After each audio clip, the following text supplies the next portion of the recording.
call the roll. Regent Bartel. Here. Regent Bradley. Here. Regent Burmaster. Regent Conley-Kiesler. Regent Crane. Here. Regent Keane. Regent Davis. Here. Regent Talbot. Here. Regent Loftus. Here. Regent McKite. Here. Regent Pruitt. Here. Regent Rosenzweig. Regent Salas. Regent Seminis. Regent Shields. Regent Smith. Here. Regent Spector. Here. Regent Walsh. Here. A quorum is present. Thank you. We have a busy morning of presentations. I'll turn the podium over to President Kevin Riley. Thank you, President Walsh. And I'll introduce Chancellor Wells to lead off with the first presentation. Chancellor Rick Wells has been at the helm here at UW-Oshkosh now since October 2000. He came to us, as many of you know, from Indiana State University, where he was the Provost and Vice President of Academic Affairs. His academic field is sociology. His studies in that discipline have ranged from nutritional inequality to the sociology of sports. And given that last area of study, it's probably appropriate that he was recently appointed to the NCAA Division III President's Council. He also serves as chair for an American Association of State Colleges and Universities task force on campus engagement. He's also the chancellor from our system that's representing us on the National Association of State Universities and land-grant colleges work around a voluntary system of accountability and outcomes for American higher education. Rick was founding chairperson of the Northeastern Wisconsin Educational Resource Alliance, or New Era, a consortium we'll hear more about today. And he's a founding member of New North, an organization we'll hear more about tomorrow. He's contributed a lot at the system level, taking on a forward-looking leadership role in our UW System Inclusivity Initiative, for example. And he's also was very active in helping to develop the ideas behind what has become the Wisconsin Covenant. Here at home, Chancellor Wells has engaged the UW-Oshkosh community in developing a shared vision for its future. They call it governing ideas, and the campus is using this vision to identify campus priorities, and in the process, I think, making some really remarkable progress. So today, Chancellor Wells is here to kick off our meeting by giving us an overview of everything that UW-Oshkosh has to offer. Chancellor Wells. Thank you, President Riley. Actually, your introduction was a little bit longer than my welcome and overview, but I'll try to make sure mine's a little longer than that. So, but I do want to welcome everybody to the New North. Surprisingly enough, we are the state's second largest economic powerhouse. UW-Oshkosh is the state's third largest university. We have a total enrollment of 12,400, 11,000 on campus, and we serve the 1.2 million citizens of Northeast Wisconsin's New North. UW-Oshkosh is the heart of the New North. Consider, for example, our financial impact on the region. That's it.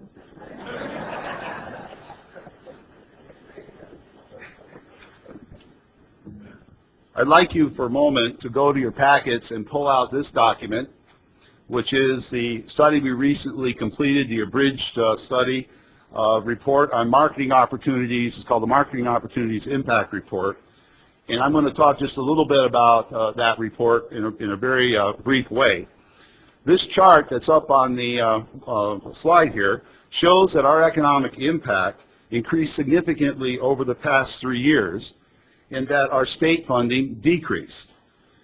Now, how can we account for this positive change in our market or economic impact? Well, as the chart shows, we had a 16% increase in our economic impact over the last time we did this study 3 years ago, to over a $500 million impact annually on a 30-mile radius around the university.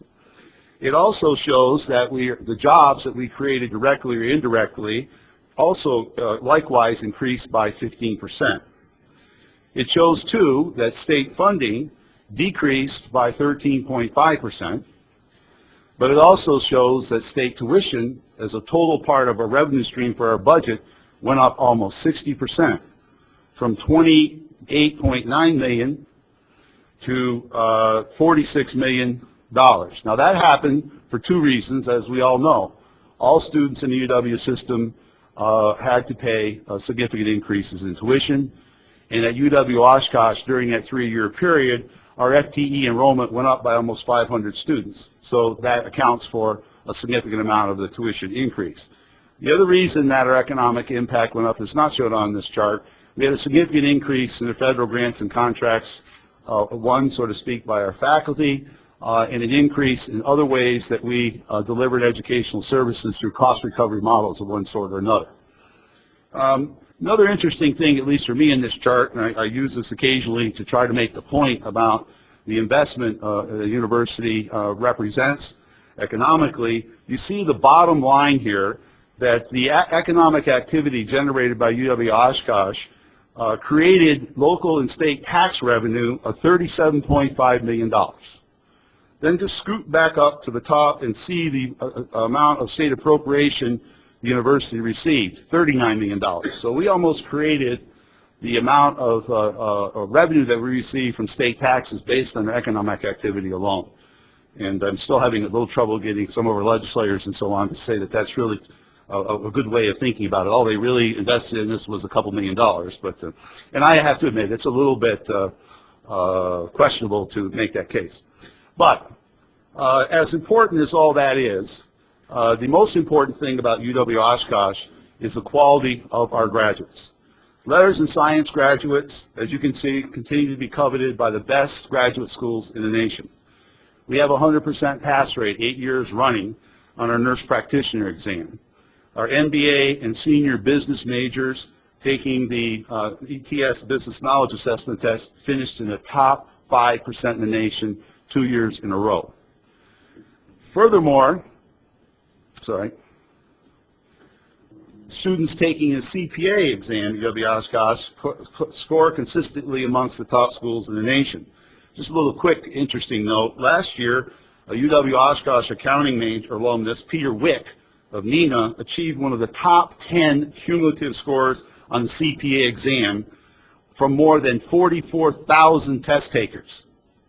Wick is only one of 14 Wisconsinites since 1924 to score in the top 10 in the nation.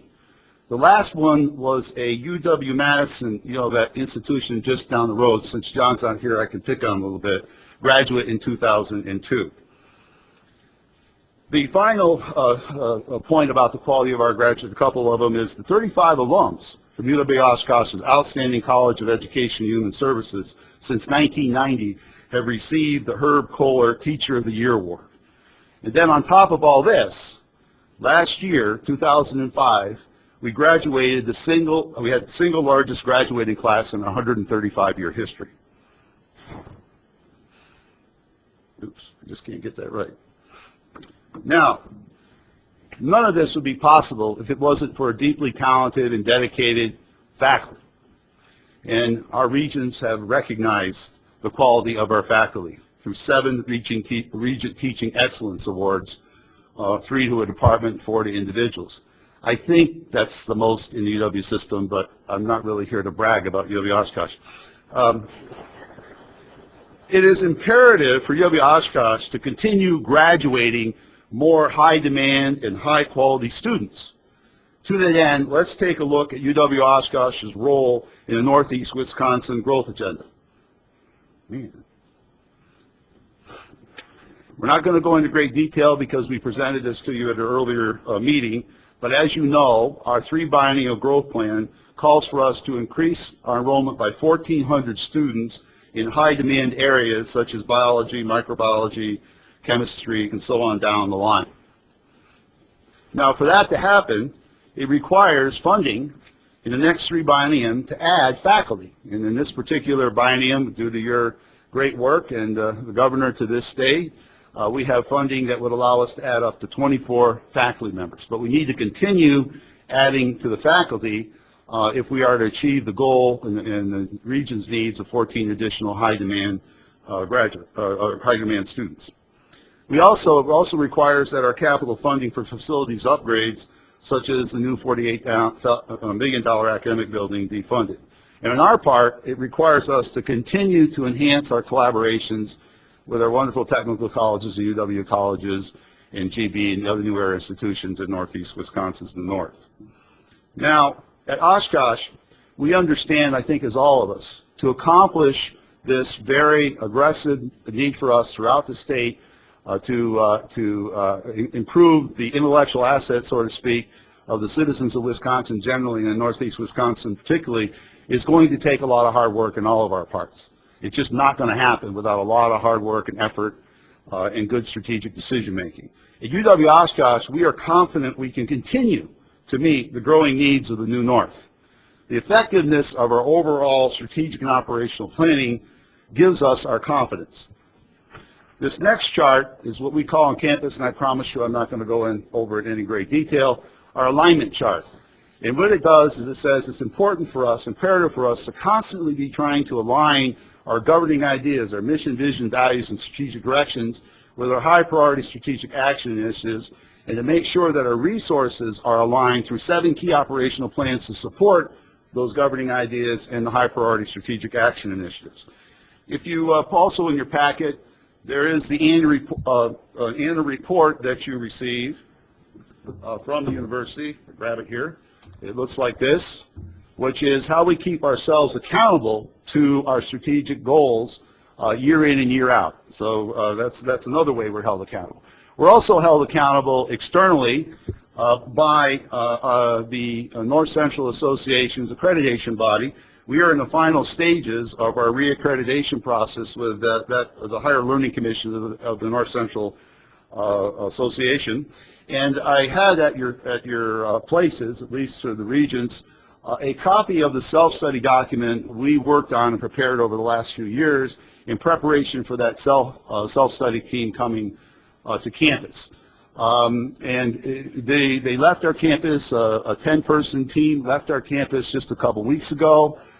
It was a great process for us, and I want to tell you one of the things we're proud of at UW-Oshkosh is we try to do very open, transparent, self-critical strategic and operational planning. What I mean by that is there are many, many wonderful things about what the UW-Oshkosh community has accomplished during particularly difficult times over the last several years, but we still have brutal facts. And those of you that are familiar with the book Good to Great, we have brutal facts and we need to recognize those. So for example, some of our brutal facts are we do not have the appropriate mix of tenured and tenure-track faculty to our wonderful teaching academic staff, and we need to work on that. Another brutal fact is that, and this is generally true, unfortunately, across the UW system faculty and staff, we're significantly behind a group of conservative Midwestern peers in terms of how we compensate those outstanding and dedicated people. That's a brutal fact.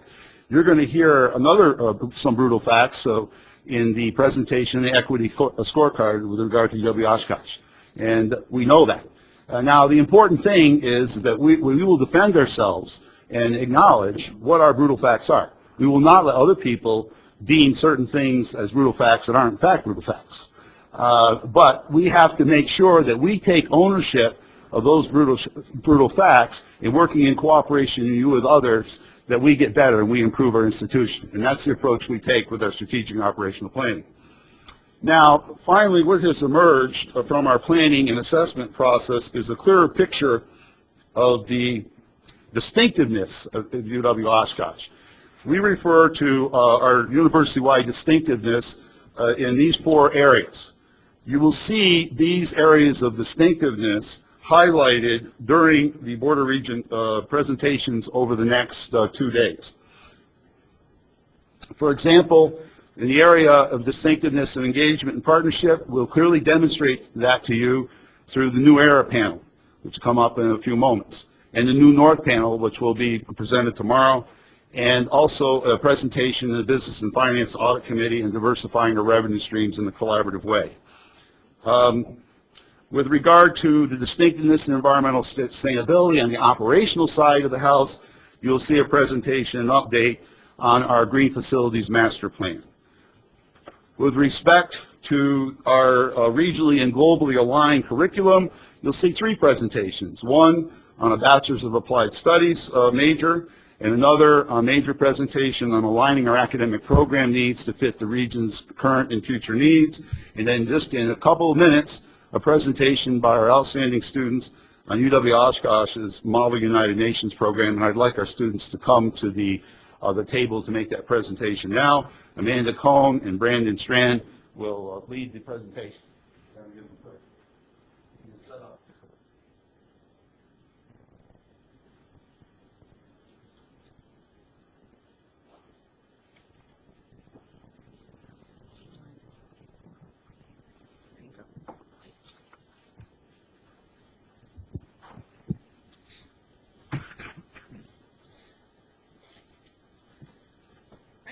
right. Thank you, Chancellor Wells. Again, I'm Amanda, and this is Brandon. And I'd also like to introduce Jeremiah Slindy. I am the president of the Oshkosh Student Association. Brandon is the vice president, and Jeremiah is our speaker of the assembly. On behalf of the students, I'm proud to welcome you all to the University of Wisconsin-Oshkosh. We've had the pleasure of serving in our roles for the last year. And we've also had the privilege to be members of the UW-Oshkosh Model United Nations team. And at this time, I would just like to introduce you again to Jeremiah Slindy, the Speaker of the Assembly and past president of the Model United Nations team. All right, thank you very much. Talk about the Model United Nations program at the University of Wisconsin-Oshkosh. We need to start with the definition. You weren't kidding. That's the other one? Oh, all right. All right. So what is the Model United Nations program? Well, the Model United Nations provides the opportunity for students to take on the role of diplomats in the process of negotiation at all levels and apply those skills in a competitive atmosphere. It also functions like the real United Nations and has the same principles of upholding human rights and protecting and defending all states from the threat of violence. My United Nations team on our campus participates in 2 competitions a year, a regional competition in St. Louis and a national competition in New York. The competitions are both held in the spring semester. A unique facet of the competition in New York is that it provides students that participate in the program with the opportunity to meet with actual United Nations diplomats and ask them questions about outstanding issues in their fields. At the regional competition in St. Louis, our team and the university has won 41 awards since 1988. And at the national competition, we have won 23 awards since 1985. The 23 awards in 1985 have allowed us to win an award every single year that we have participated. And at the national competition, it typically hosts over 4,100 students from over 290 universities from a variety of different countries. And with our record, we can honestly state that no other university in the world has such a record. So how do we do it? What makes us successful? Well, My United Nations teaches students a number of skills, such as public speaking, effectively researching an issue, negotiation, writing, and leadership. To prepare, we practice these skills through weekly meetings in the fall and twice-weekly meetings in the spring. We also host 2 mock generals assembly on our campus that everyone on the campus is invited to and encouraged to attend. And students also volunteer their time during the January interim to research their topics and produce position papers. The position papers are necessary requirements to participate in the competitions, and we are routinely rewarded for our high-caliber position papers. And during the January interim, students often volunteer up to 7 hours a day for research alone. At the competition, our students work to negotiate common positions based on their research and the position of their country. The goal, as in the real United Nations, is to achieve consensus. And with the number of students that participate in these events, some committees have over 400 participants, which only emphasizes the need for successful negotiation. Just as an example, we'll talk about the issue of debt forgiveness, something that I hear over 6 out of 10 Americans are familiar with. When we talk about debt forgiveness, there are nations that have high levels of debt. So a nation with a very high level of debt would seek total debt forgiveness. However, nations that are the debtees depend on that income from debt payments for their national income and refute total debt forgiveness. So the process is to find a common position. What can both nations agree to? So one such common agreement would be a program such as debt rescheduling, which would allow both nations to receive the debt payments, to pay the debt payments, and then to improve their overall standing in line with the goals of the United Nations. Also, Model UN participants provide benefits to the campus. Members of the Model United Nations provide leadership on campus, as evidenced by their roles in the Oshkosh Student Association. Model United Nations members have served as president of OSA 5 times in the last 12 years. Members of Model UN has also served as the role of vice president in OSA 4 times in the last 14 years. Currently, 5 senators in our student senate are members of the Model United Nations. And for the first time in multiple years, both our president and vice president that currently serve are members of the Model United Nations team. And a unique aspect of this year is that 4 members of the 5-member executive board of our student government are members of Model UN. It also provides benefits to the community. Model United Nations alumni are active and engaged in the community and in other aspects. In the past 6 years, 6 Model UN alumni have received the Outstanding Young Alumni Award from the university. Many alumni of the Model UN program also remain in touch with the team and promote student involvement in Model UN. And alumni routinely credit participation in the Model UN program with their continuing success in the professional world. And most recently, Jessica King, a Model UN alumni, was elected to the Oshkosh Common Council just to show that they remain in the campus and remain involved. Model UN also clearly prepares students and alumni for leadership roles on and off campus and fosters an atmosphere conducive to collaboration between the university and the community. Now I'm going to hand it over to Brandon Strand. Thank you. The most important theme that Model UN stresses is the emphasis on team and teamwork, solidarity. Although it is the Indians who often get recognized for the achievements, it's the chief who holds the tribe together. None of the accomplishments that Jeremiah stated would have been made possible if it weren't for the coordinator of international studies and faculty advisor to the UWO Model United Nations organization, Dr. Kenneth Grebe. Dr. Grebe was the recipient of the UW System Regents Teaching Excellence Award in 1998, which was also the same year that he was honored with the Inspirational Teaching Award by the Order of Omega. He also received the 2004 Carnegie Foundation Wisconsin Professor of the Year Award, among many others. On behalf of the university, I would like to recognize Dr. Grebe for his continued commitment as a leader, providing quality education on this campus for generations of UW-Oshkosh students.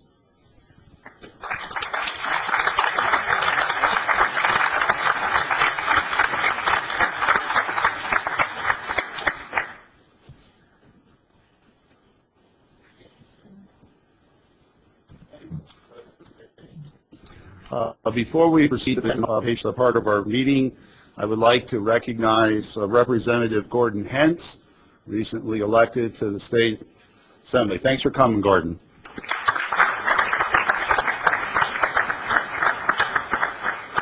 We're now going to hear about New Era, and I'll just introduce the panel. Chancellor Bruce Shepard from UW-GB, President Jeffrey Raffren from Northeast Wisconsin Technical College, and CEO and Dean Jim Perry from UW-Fox Valley.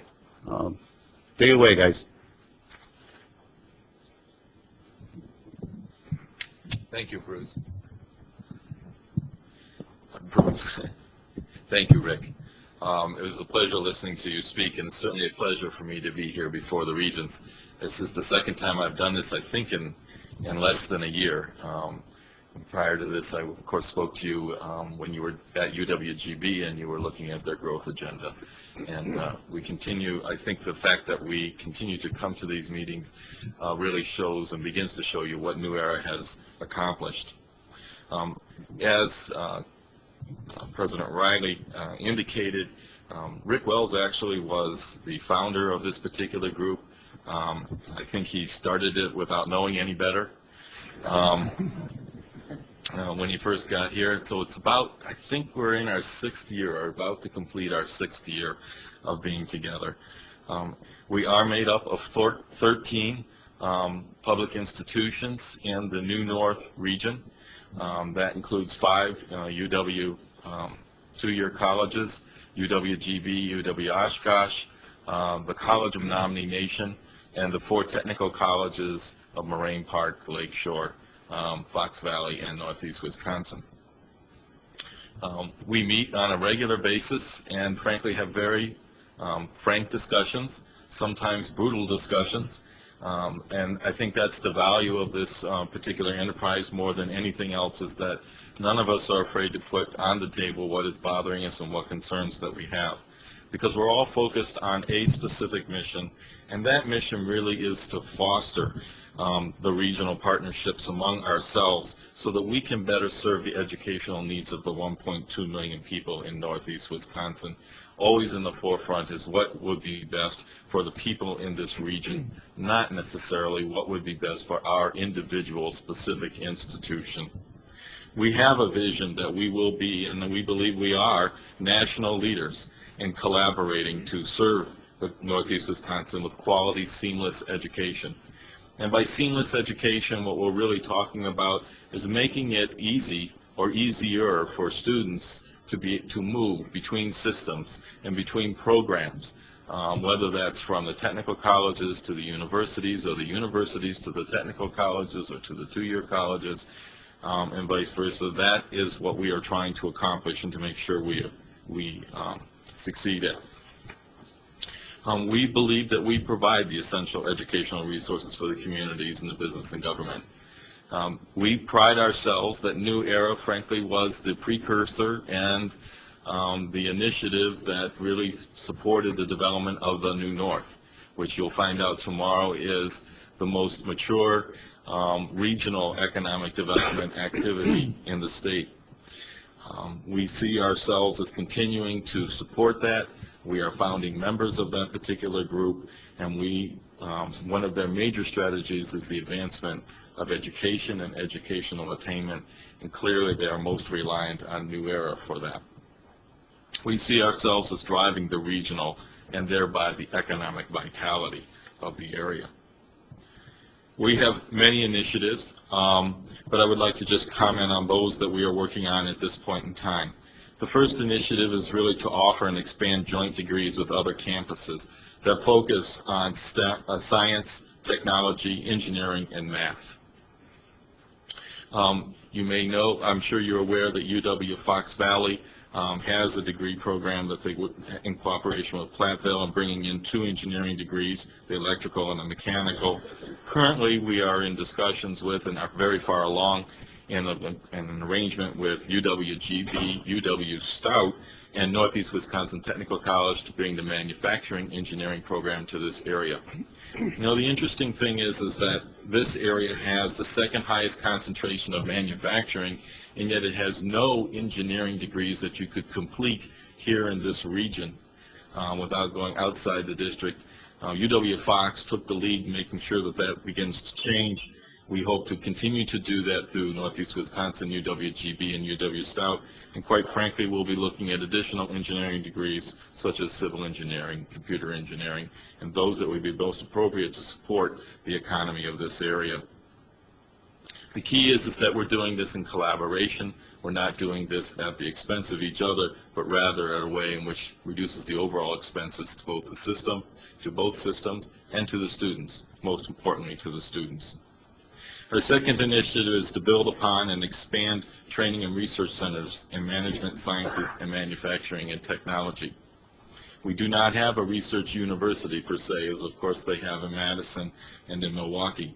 And yet our faculty in all 3 institutions, the UW colleges, the universities, and the technical colleges, do research and do provide technical assistance and technical ability to our companies. And so we're in the process of pulling together a compendium of the research capabilities that we have throughout the system so that we can then use that in a way to support the needs of our particular businesses throughout the district.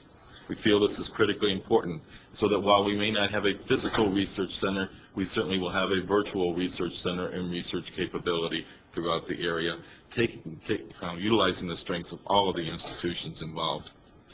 Our third initiative, frankly, is to work in developing a virtual entrepreneur assistance center.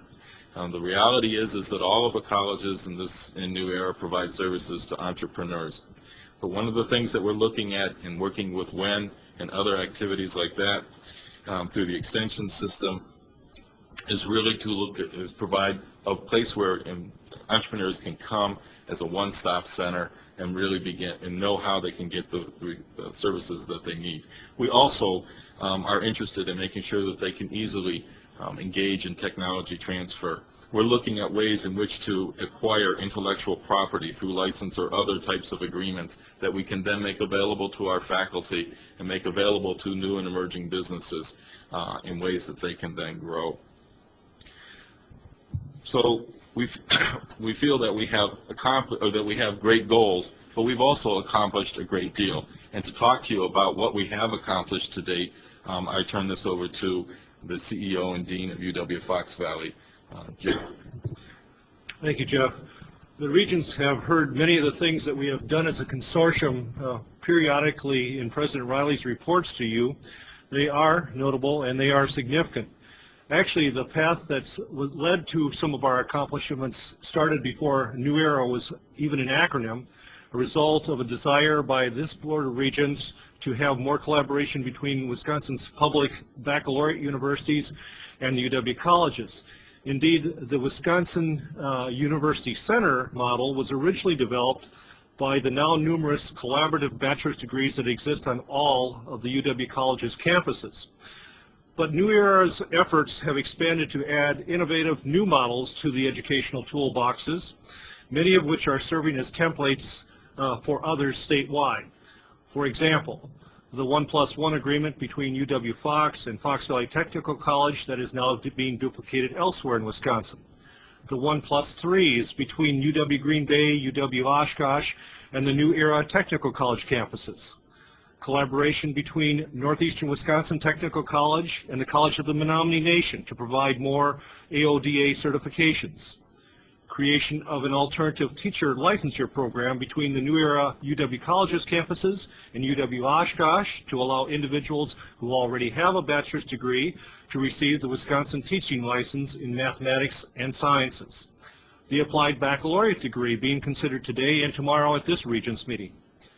Just last week, New Era campuses sent faculty and staff representatives to a UW Extension workshop to begin the training process that will allow us to develop standards and methods to give credit for prior learning for adult students wishing to complete their bachelor's degree.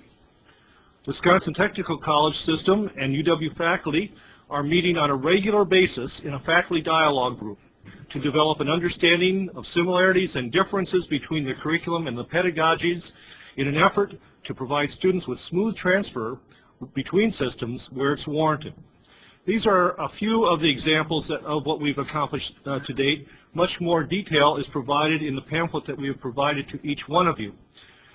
We felt strongly of the need to share our successes with our policymakers, so we've held an annual legislative breakfast for our Northeastern Wisconsin legislators.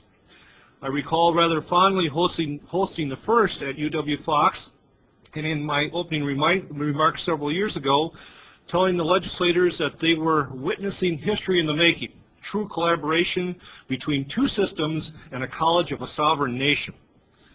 That first breakfast was met with a little bit of skepticism by the legislators and perhaps a challenge to really show them that we were for real. Each year hence, the discussion has been more meaningful and met with the recognition that we indeed are very much for real. But beyond all the accomplishments, perhaps something that has not happened also stands out. Because of the candid discussions that Jeff has alluded to among the New Era CEOs, because of the desire to provide maximum educational opportunity to the citizens of Northeastern Wisconsin in the most cost-effective manner, individually, our campuses have not taken actions that have caused debates about mergers or about dramatic shifts in missions.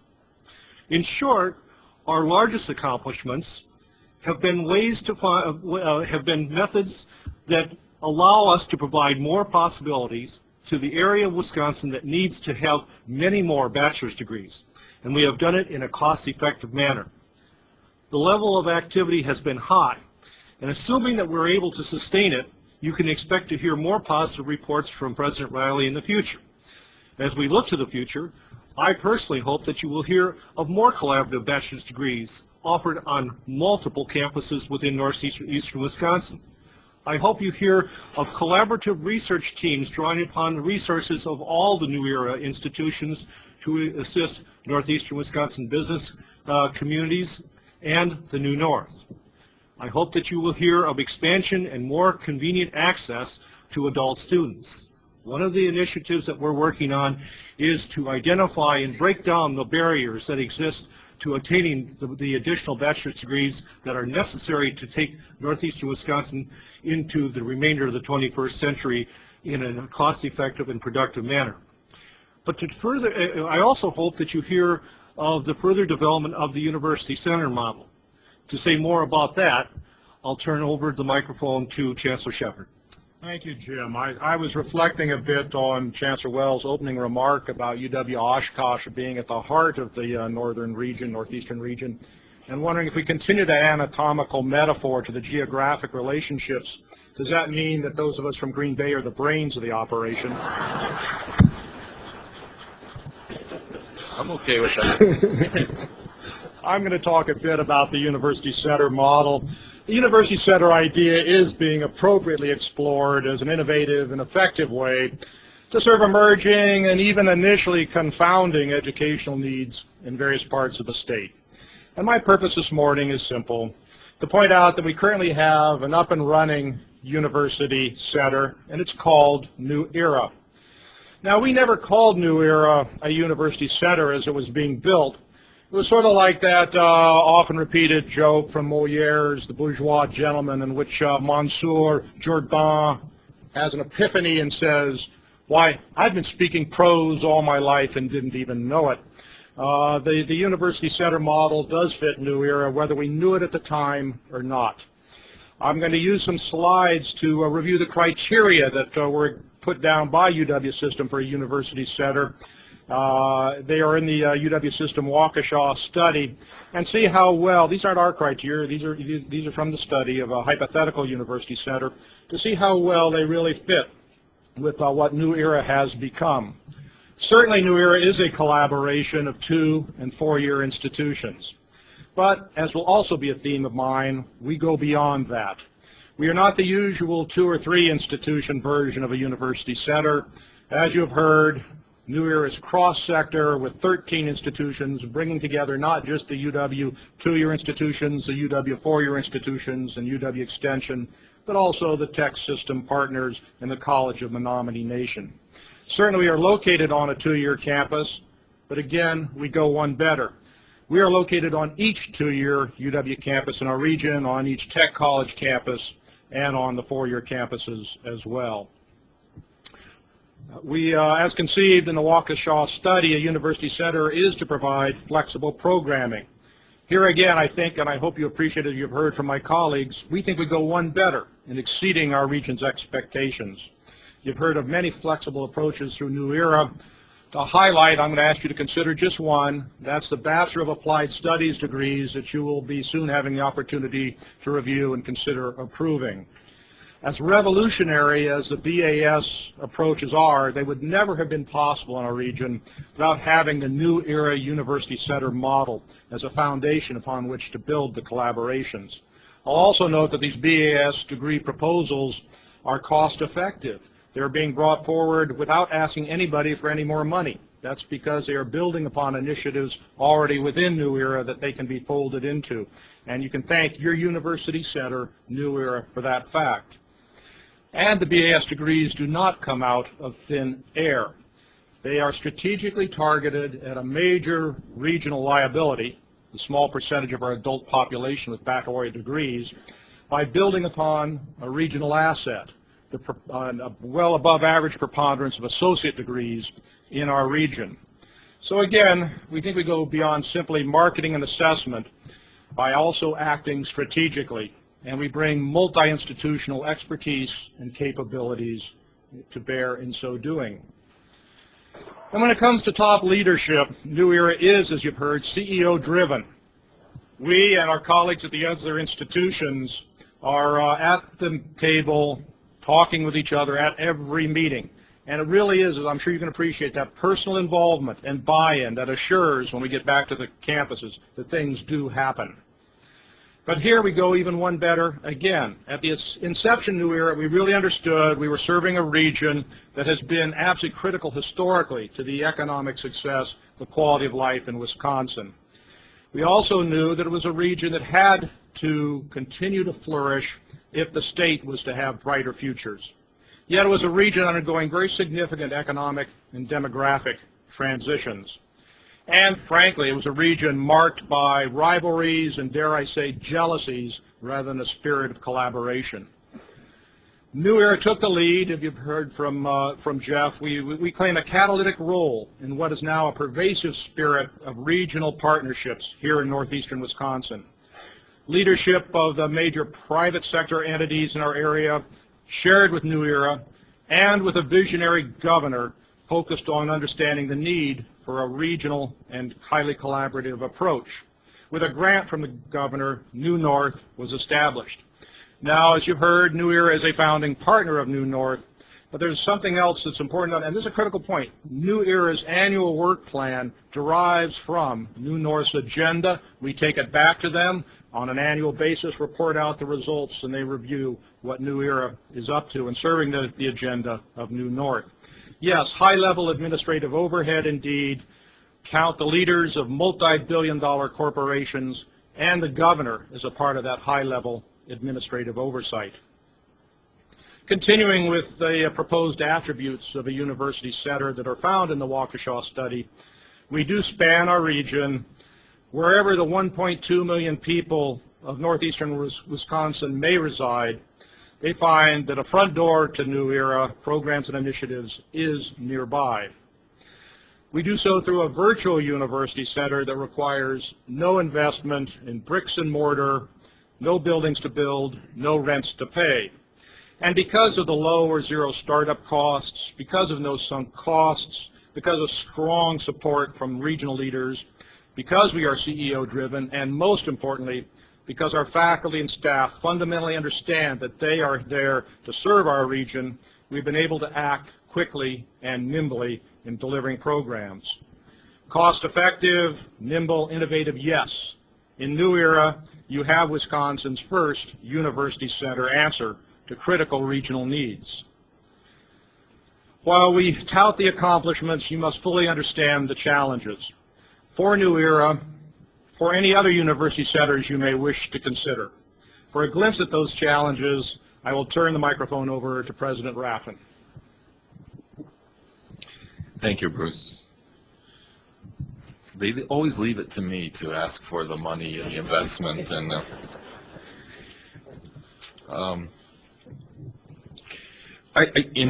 it strikes me, in speaking on the financial part, that in our society, too often we equate importance and greatness and value on the basis of how much it costs. And what you have before you is an entity that basically did this by taking whatever resources were needed out of their own height. We didn't come with a great proposal, with a grand proposal that we could say, okay, this is what it is, and this is what it's going to cost, and why you need to invest in it. We just went out and did it. That doesn't make it any less important to support, and it doesn't make it any less great. In fact, I would argue that it makes it greater. And yes, financial need is an issue for us, particularly as we grow and mature. When you start out, the less administrative baggage you have, the better. Frankly, all the partners don't even know whether they want to put any money into it or not, because they're not sure it's really going to last.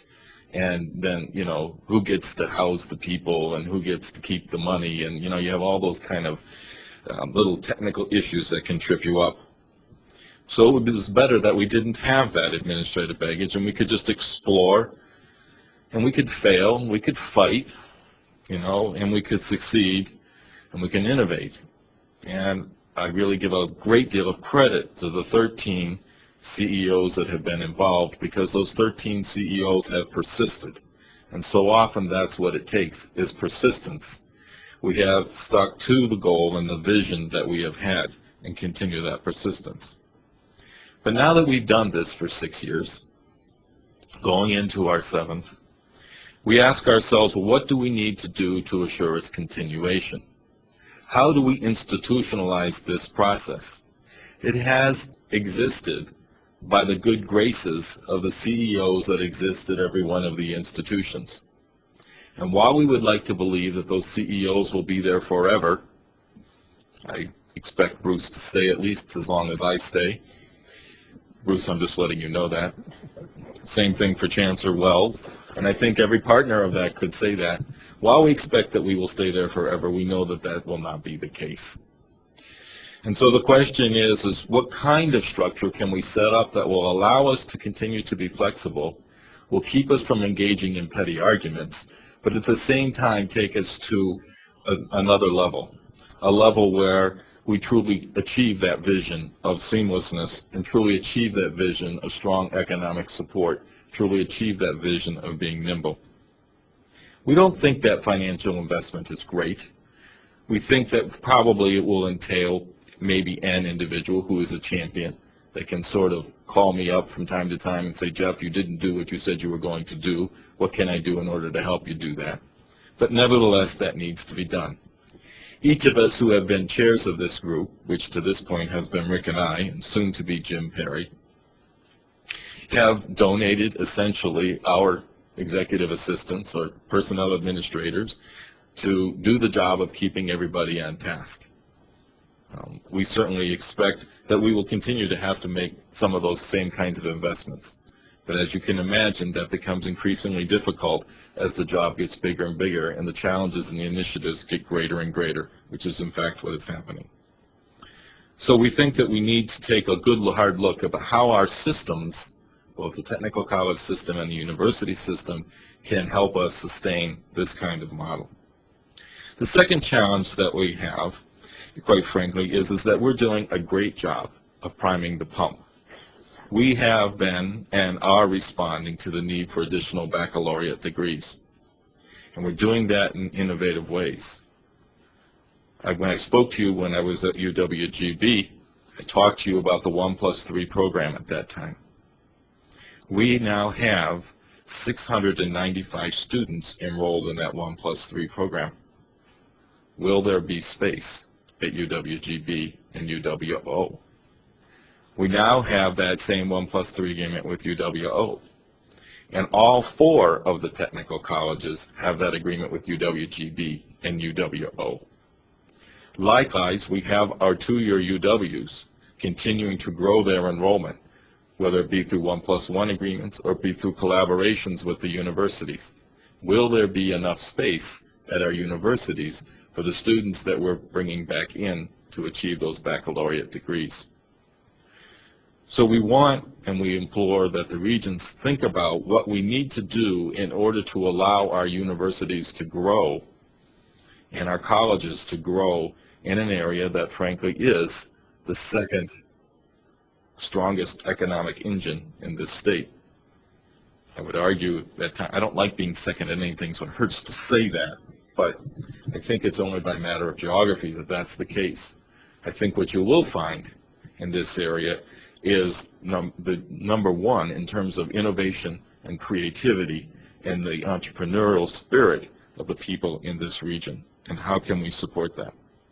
The third challenge that we face, frankly, is the need to have the freedom to innovate and create. We know that there are a lot of discussions going on amongst the Regents, amongst the colleges and the universities, amongst the technical colleges and universities. And quite honestly, those conversations have certainly reached a new level of intensity over the last couple of years.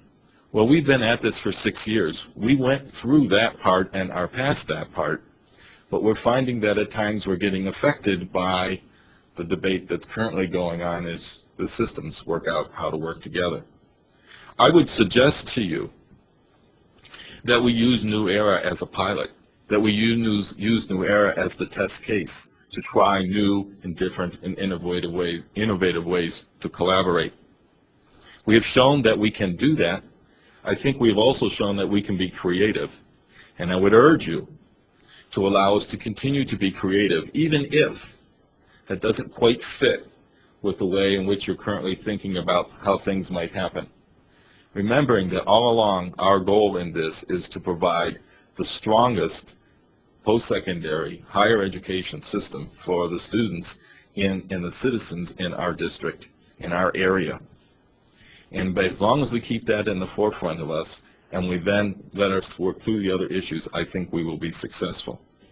We're proud of what we've accomplished, but I think we're prouder yet of what we expect to accomplish. Thank you. I'll be glad at this point the panel would be glad to entertain any questions that you might have.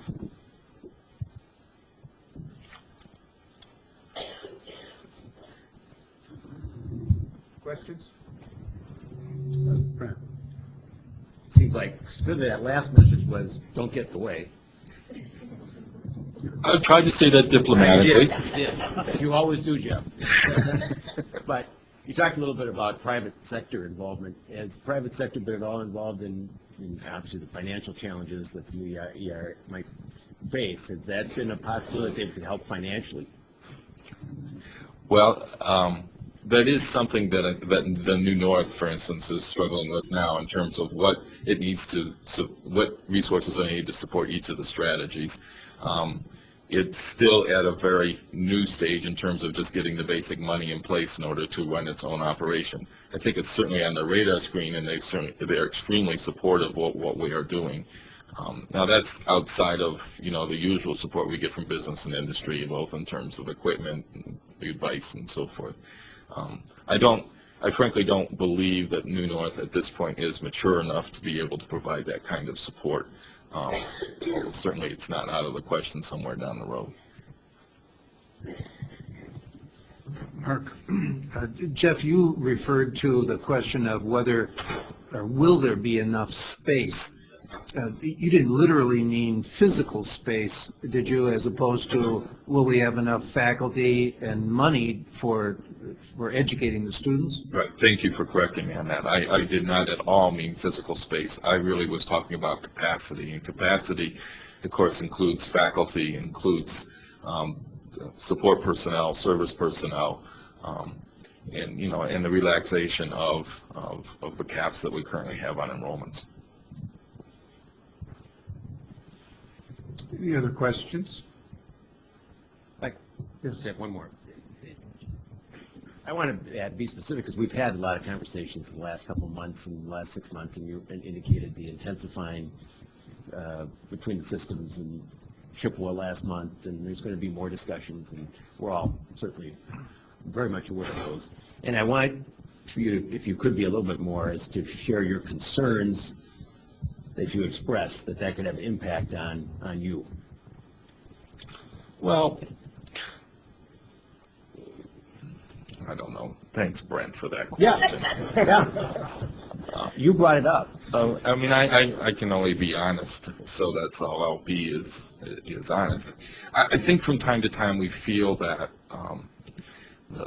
in some cases posturing that goes on between the systems, and in some cases, the concern about whose mission it is to do what has had some impact on our ability to have, to continue to work in the ways that we were working. Because, well, gee whiz, if we set up an arrangement that's 1+3, or we set up the applied baccalaureate degree, is that somehow going to weaken the two-year UWs, and what's their role in that? So then, do they get more protective? Or the technical colleges say, wait a minute, we've been doing all the flexible learning and online instruction for adults, and, now you got this plan that you're going to start to expand in that market. What does that mean to us? And so, as people try to, this conversation goes on, and when we sense from where we're sitting that people are trying to protect some of the things that are going on, it has an impact in terms of we have bosses that we have to report to.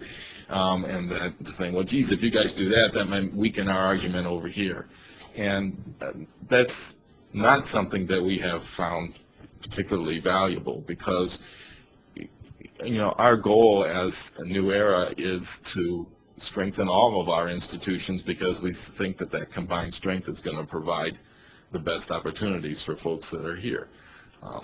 And that's not to say it's just between the technical colleges and the two-year colleges and the universities. I mean, there's conversations between the universities and the two-year UWs on who gets to offer baccalaureate degrees and who doesn't get to offer baccalaureate degrees. And there's conversations between technical colleges and universities about how our faculty is good as their faculty. And, but we've worked out mechanisms to sort through that, whether it be the faculty dialogue group or it be sitting at the table across from each other and talking through the issues.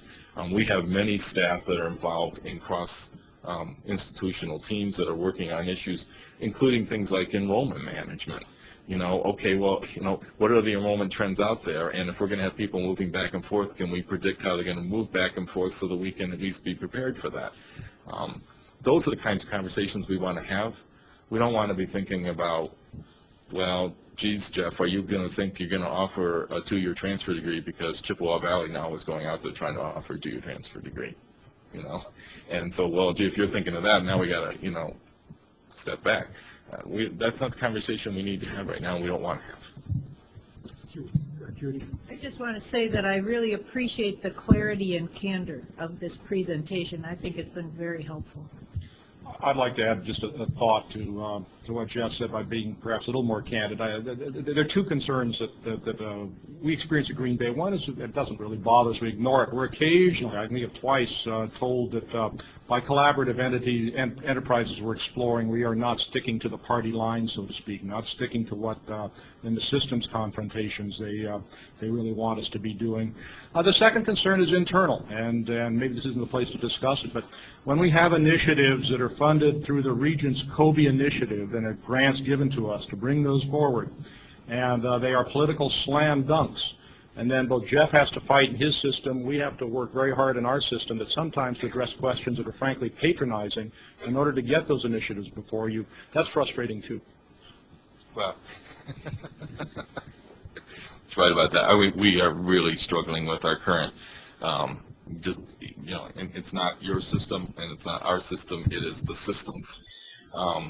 But we're really struggling with this engineering degree with UW Stout. I mean, it just seems to us like a slam dunk because we offer 39 credits, they offer 21 credits. Stout brings their people over and they offer the other 2 years. What's the big deal here? We've got it all worked out. We aren't asking anybody for any money.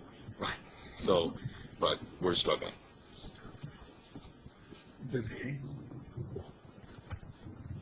Well, I too, like Judy, really appreciate the candor, especially the off-the-cuff candor in responding to questions.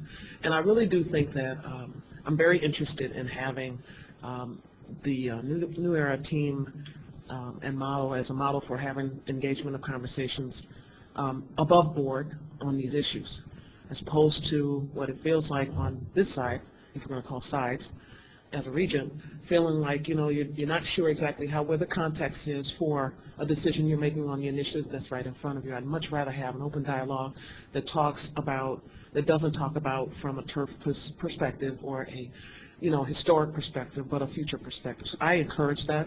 I'd love for you guys to be, sort of the model of how we set this up. But I do think we got to get it going. We got to get going on this. We got to quit talking about it and just engage in the conversation and encourage that as an open way of moving to the future in the best interest of all of higher ed. I just think that's, I'm encouraged by that, I guess is what I want to say, and I, for one, want to say, let's go for it. Yes, Mary. Thank you, David. I just would like to thank the New Era representatives today, Jim and Bruce and Jeff, and the others who are not, Rick, and the others who are not here. They have invested a lot of time and effort in putting this together over 6 years. And as they said, without any resources granted to them, they've shown us what can be done when you do collaborate. And it just reminded me today as they're speaking about working together, and a little book I'm reading right now called The Power of Nice. I don't know if you've heard of it, but it's just about, it's really a wonderful little book about how much everyone benefits when you share resources. And this is a perfect example of it, because everyone does benefit, and especially the region, in creating better avenues of higher education for all. So congratulations on the hard work that you do. And I feel like a part of the frustration on both fronts, on both systems, that we be assured we're working to help you achieve your goals. Thank you. Any other questions? Okay, UW-Oshkosh is kind of back. Now the heart and the soul of the New North. It loves everybody. I would like to recognize Dan Blankenship, who is the CEO and Dean of UW-Fond du Lac, who's been very helpful, and you are as well. Dan, thanks for coming. If you could all give a great round of applause to my New Era colleagues, I know they would appreciate that. Thank you, guys.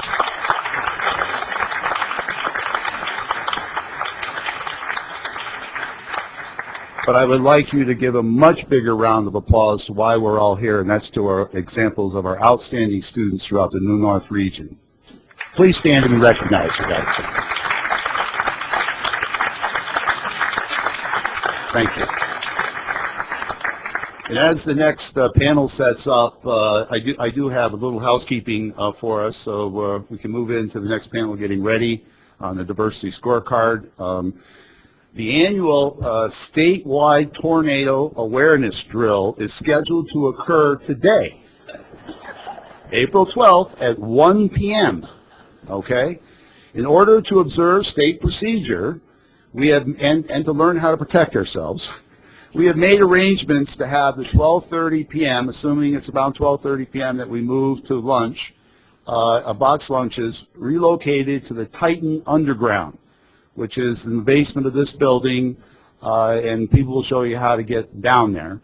And we'll have to stay there because basically they're going to put the warning out at 1, and then they're going to say they saw the tornado at 1:15, and just stay there until 1:30, then come back to this room for the presentation, the capital budget presentation I think that David Miller's scheduled to provide. So thank you for your attention.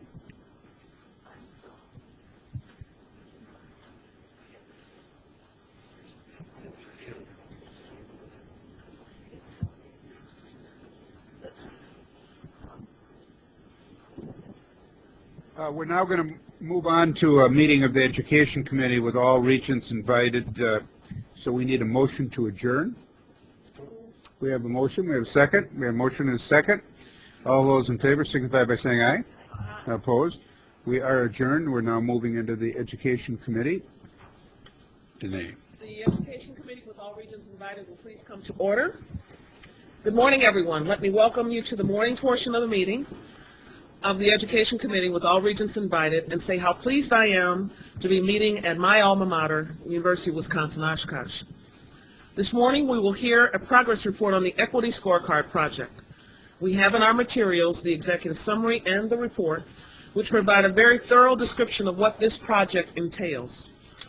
And I hope as you hear today's presentation that you'll come to agree that the Equity Scorecard represents a huge step forward in the UW system's attempt to make meaningful change in how we address the achievement gap for students of color at our institutions.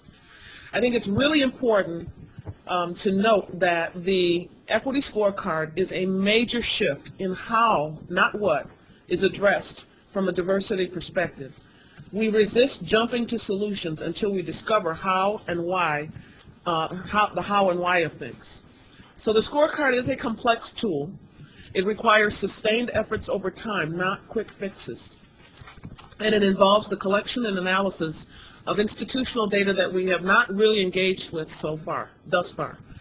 I have had several opportunities to hear about the scorecard and its implementation at several of our institutions, and I remain very enthusiastic about the potential of this project. We have an array of presenters today, UW Systems leaders, project managers, and participants in the Equity Scorecard from each of 6 institutions who are part of this project.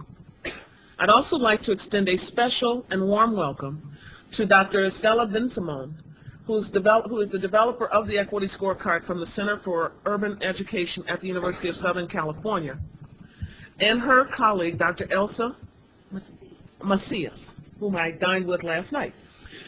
Director of Research and Development at the Center. She's not here yet, is she? Okay, so walking in any minute. So do I need to do any additional tap dancing, or will we be able to go on? We'll be fine. Okay, cool. Okay, thank you. We will hear first from Associate Vice President Ron Singer, who will make some introductory remarks, and then introduce Dr. Vicki Washington, Interim Assistant Vice President for Academic Diversity and Development.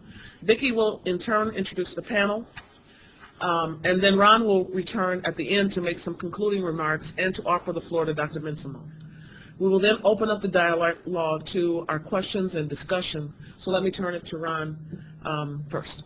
Thank you, Danae. And let me first mention that I'm here at this meeting substituting for Interim Senior Vice President Rebecca Martin, who had a health emergency to attend to for one of her parents. I can say that she would have very much liked to have been able to be here. She's very committed to this process. She has been involved with it very deeply as a provost at the Parkside campus. And as Regent Crane said to me so simply yesterday, there simply is someplace else she needs to be. So she regrets that. To put this presentation in context, as Chancellor Wells did so effectively with respect to the Oshkosh presentation, We have today 3 diversity-related reports that the board will be dealing with. This is the first, the Equity Scorecard, which is a tool and a process to help us find ways to close the achievement gap for our students of color. This afternoon, the Education Committee will hear about the minority and disadvantaged student programs, which as part of an annual statutory report providing baseline data on expenditures in the area or supporting minority and disadvantaged students. And then tomorrow morning, we, as a full board, you will be dealing with and hearing about the UW System Accountability Report, which includes discussion of retention and graduation targets for students of color. At the end of this presentation, we will also link this work to Plan 2008, and the agenda we will craft next fall for moving forward beyond 2008 with our efforts to improve equity, achievement, and diversity. As you will hear this morning, the Equity Scorecard Project has given 6 of our campuses the opportunity to use existing institutional data to facilitate meaningful discussion and institutional self-assessment. This is a structured process of inquiry designed to examine racial inequities, the awareness phase, interpret the meaning of these inequities, the interpretation phase, and move the institution to the action phase. The approach regards inequities in educational outcomes as a problem of institutional performance rather than the manifestation of student deficiencies. Today, our campus team leaders will share with you examples of their findings during their work with the Equity Scorecard. While findings are specific to the individual campus, similar situations exist across our system and, in fact, across the nation. I hope that you will appreciate the courage involved in confronting the truth of these findings, as it is only with a full understanding of the issues involved that we can move to the next step of designing meaningful interventions to close the achievement gap. I'll turn this over now to my colleague, Interim Assistant Vice President Vicki Washington, to continue with the presentation. Vicki. It's on.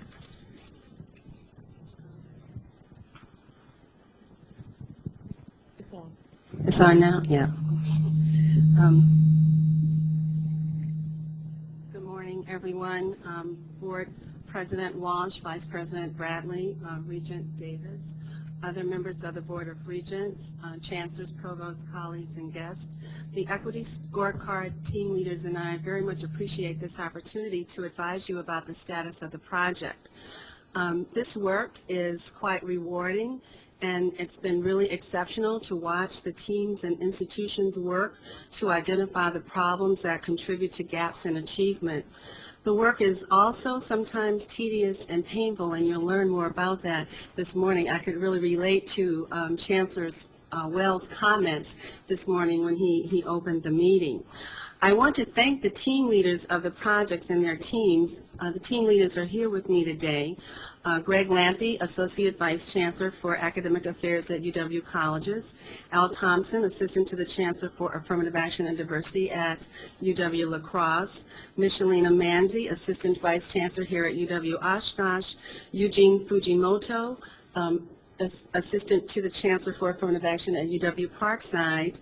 Don Sorensen, Professor in the Business School at UW-Whitewater. And Rita Chang, Provost at UW-Milwaukee. And also one of our invited guests is here, Dr. Elsa Macias, who she and Dr. Ben-Simone will make observations at the end of our presentation. I also would like to thank members of the OAD team that really worked to help make this project possible within UW system. Hazel Simonet, Krista Brune, and Debbie Dunn, as well as Pelumi Adekunle. And without all of their input and participation, we just would not have been able to do this project within the UW system. Right. Okay, here we go. There we go. I will open this presentation with a brief overview of the project and the Equity Scorecard process. Next, the team leaders will provide a snapshot of their work at the institutions, sharing some of their aha moments and other information that will ultimately lead to their interventions and actions. Associate Vice President Ron Singer will cover next steps and the closing, and then invite Drs. Ben-Simon and Macias to make comments. You may recall that in April 2004, following the midpoint review of Phase 2, the board identified closing the achievement gap as its priority under Phase 2 of Plan 2008. As a part of that work, they also adopted Resolution 8970 that reaffirmed the board's interest and commitment to the belief that there's a compelling interest in the educational benefits that flow from a diverse student population. The board also directed the UW system administration to implement a diversity scorecard and improve accountability. The 6 institutions volunteered to pilot this process in order to find out the extent to which it will enable us to really know what we need to do to close the achievement gaps. Dr. Ben-Simon and her team, including Dr. Macias, conducted several workshops with the UW teams to teach the theories and concepts of the process and help us implement this process throughout the project. The USC team also followed up with several workshops and throughout the process supported and coached our team leaders and team members to generate success of this work. The scorecard approach emphasizes institutional responsibility for student success. The process is designed to influence institutional responses to unequal results in student learning and achievement through the practitioner learning as researchers model, which then stimulates self-change. The changes occur as a result of systematic, data-driven inquiry into inequities between white students and students of color through these 4 perspectives. The 4 perspectives are access, retention, excellence, and institutional receptivity. In the access perspective, the teams examined enrollment data, data about financial aid, majors and departments in schools, internships, fellowships, courses, undergraduate and graduate and professional school opportunities. They also examined, in the retention perspective, persistence from year to year, course taking, success, degree completion. In the excellence and institutional perspectives, they either are or will examine things such as high GPAs, honors and awards, participation in high demand majors, and in the institutional receptivity perspective, looking at things such as diversity of the faculty as well as classroom and campus climate.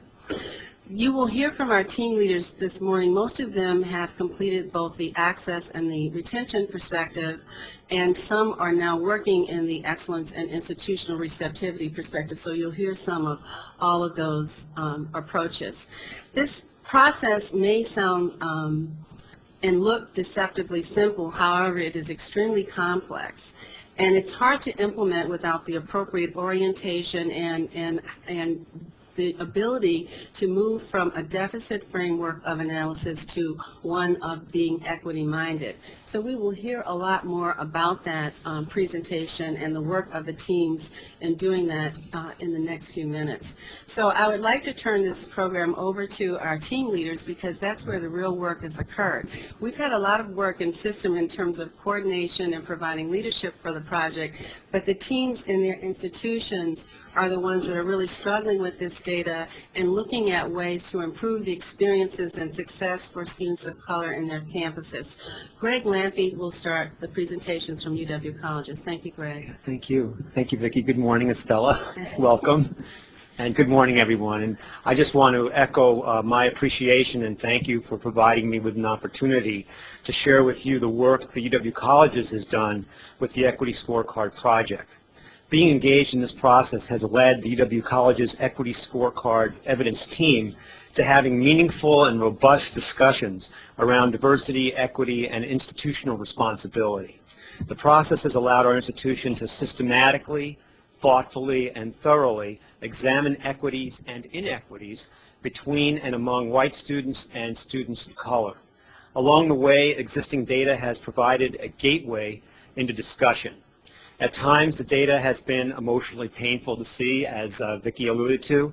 However, instead of explaining the data and the pain away, our team has used it to ask questions, to inquire, and understand the root causes of that pain and of those numbers. We have worked hard to confront the pain and not rationalize and explain it away. Because of the dispersed nature of our institution, the UW College's Equity Scorecard team has met once a month for 4 hours each meeting since March 2006. To date, we have completed the access and retention perspectives, where we will complete the excellence perspective in June, and then we're going to move on to the institutional receptivity perspective, and we will be completing the process in September. And we're committed to being done in September, at least with this phase. We know there's more work ahead. So now I'd like to share with you several findings from our work on the access perspective. Just this button right here. Thank you. Yes. Oops. Oops. Oh, gosh. I'm sorry. Sorry. How do we go back? The other side of the click. I'm sorry about this.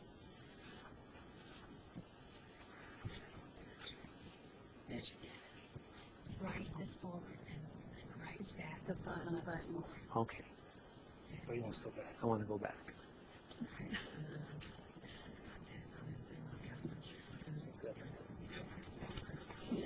Love this. Well, while we're trying to get the slides straight, let me just continue, and we'll just catch up later. The UW College's Equity Scorecard Evidence Team decided to limit its inquiry into access to the institution. As the institution of access in the UW system, it seemed to us that this made logical sense. In the process of looking at access, we looked very specifically at 4 specific variables. And I'd like to take a moment to briefly share with you several of our aha moments under each of the first 3 variables, and then I'll provide you with more detail for the 4th variable. If we had the slide up, you would see these. But the first variable is full-time, part-time status.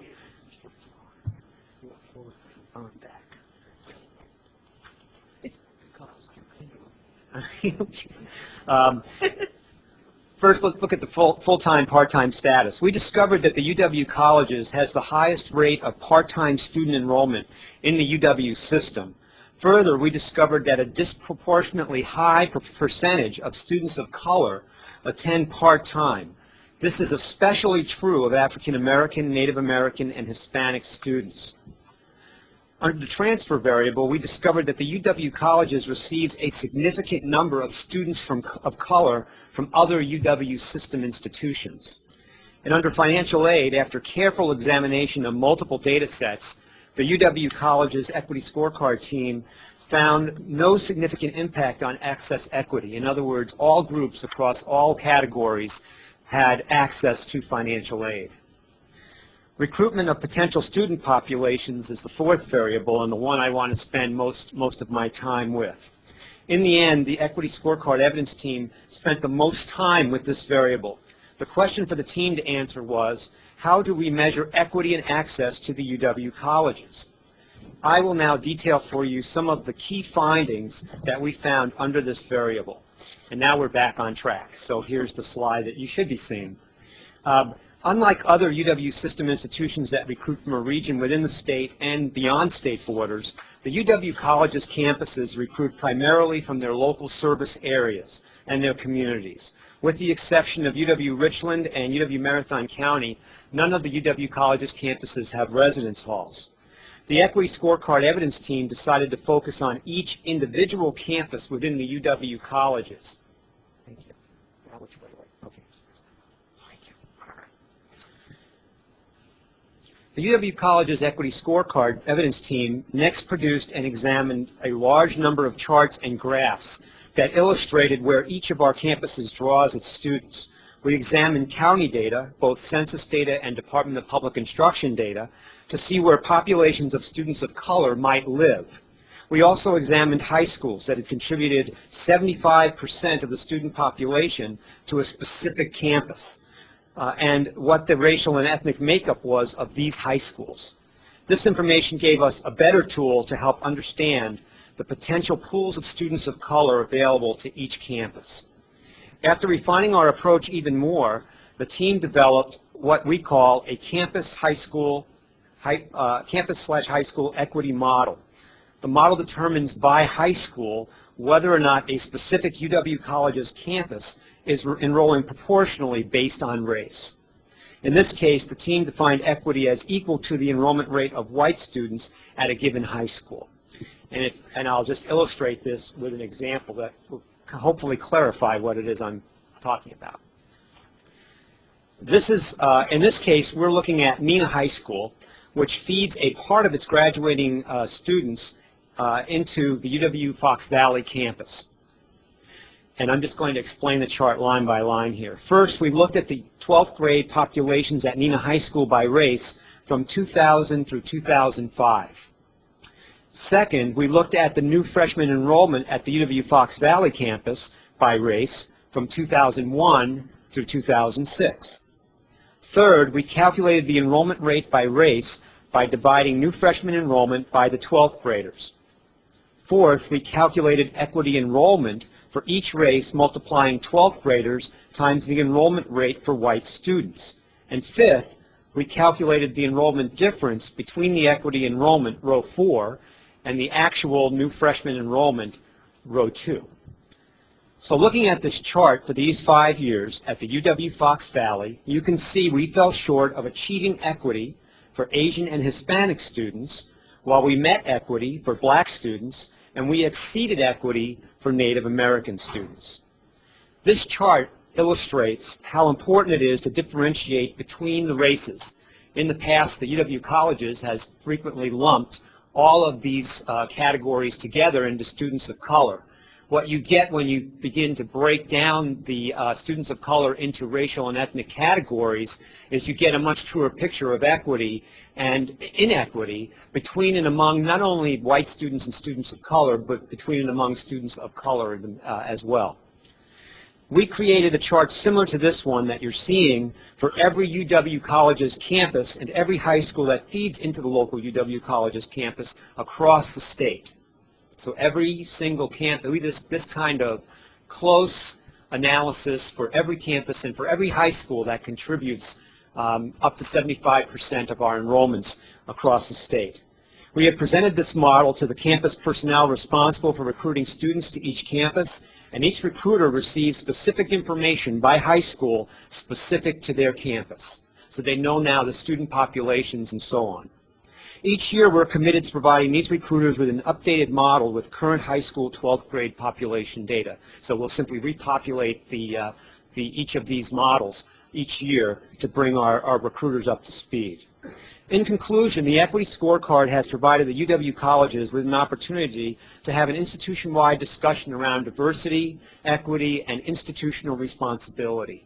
This in-depth self-assessment has already had an impact on team members and with constituency groups with whom we have shared our initial findings. Findings have been shared with the Chancellor, the Provost, the campus deans, the campus associate deans, assistant campus deans for student services, academic department chairs, and the UW College's Senate.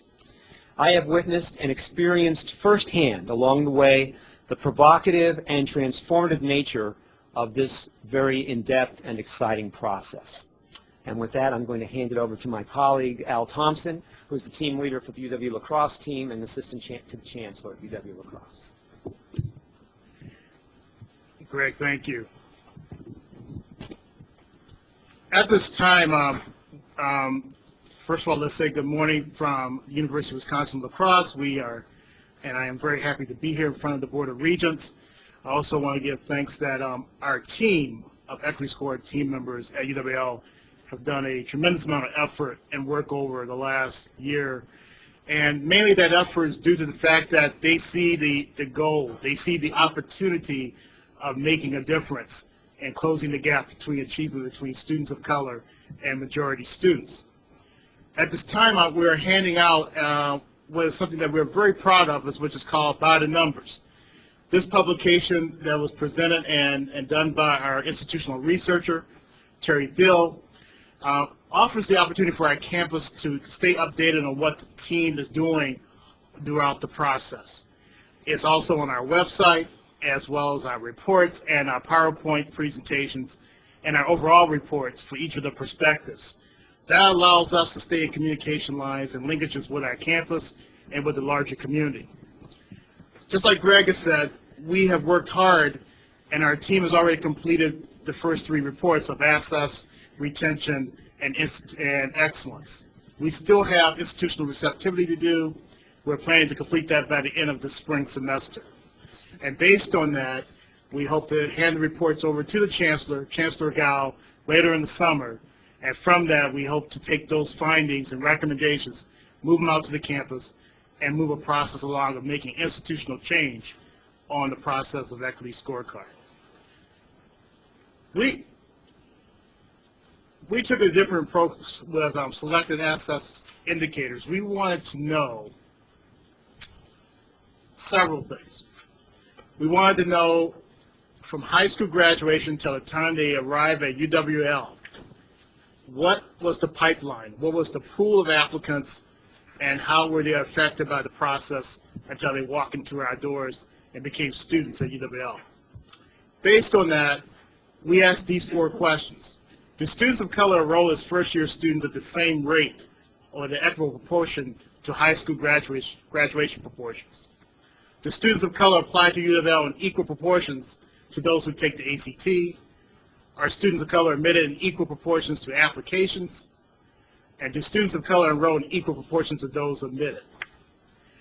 Our campus moved to a different situation of using an equity index. That equity index was to use a numerator and denominator formula, a comparative ratio, to compare how students of color was reaching the levels of equity compared to white students. Based on that, we basically wanted to know if you had the same makeup of the state of Wisconsin high school graduates and their ethnic makeup, would that be similar or equitable to what UWL's overall entering class would look like on fall of 2005? Based on that, we had some very interesting data. Those in red is not a good sign. Those ratios means that we are in default, that we are in an inequitable situation. And what it means is that when you look at students who are coming from Wisconsin high school graduates into the first year, our proportional numbers of students of color coming to UWL did not represent the state population of high school graduates. Significantly, they were less. And those ratios represents that for each of the ethnic groups. At the same time, we wanted to know the popularity of how students thought of UWL through ACT. And the only measurement you could use, really, was ACT, or standardized tests. On those standardized tests, they mark what schools they're thinking about sending their applications or the ACT scores to. Once again, when you look at those ratios, we are not thought of in the same rate or same fashion as majority students. Thus, we have a question about popularity around the state, especially with these populations. But interesting enough, we did find some very positive results. And those positive results were, if students of color apply, if their applications are complete, now we have a whole turnaround. Equity has been achieved at even a higher rate than white students. In other words, we're doing something right once they have applied, once they've been accepted. We're getting them into the door, and they're matriculating to UWL. Reasons for that? We spent an extensive amount of time with our multicultural student recruiter, who goes out and makes follow-up calls, who does a lot of tracking, and most importantly, get the students on campus for last visits before they come to UWL. We also do a number of other activities with the Multicultural Student Services Office that allows us the opportunity to give our students every chance to think about UWL as a place to attend. On the other side, though, when you look at those red numbers, we have a lot of things still to do.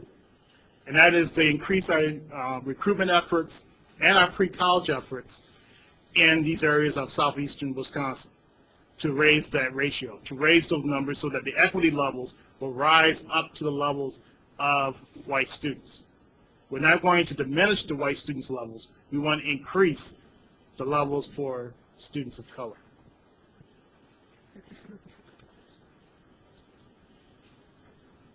Retention was another area we looked at.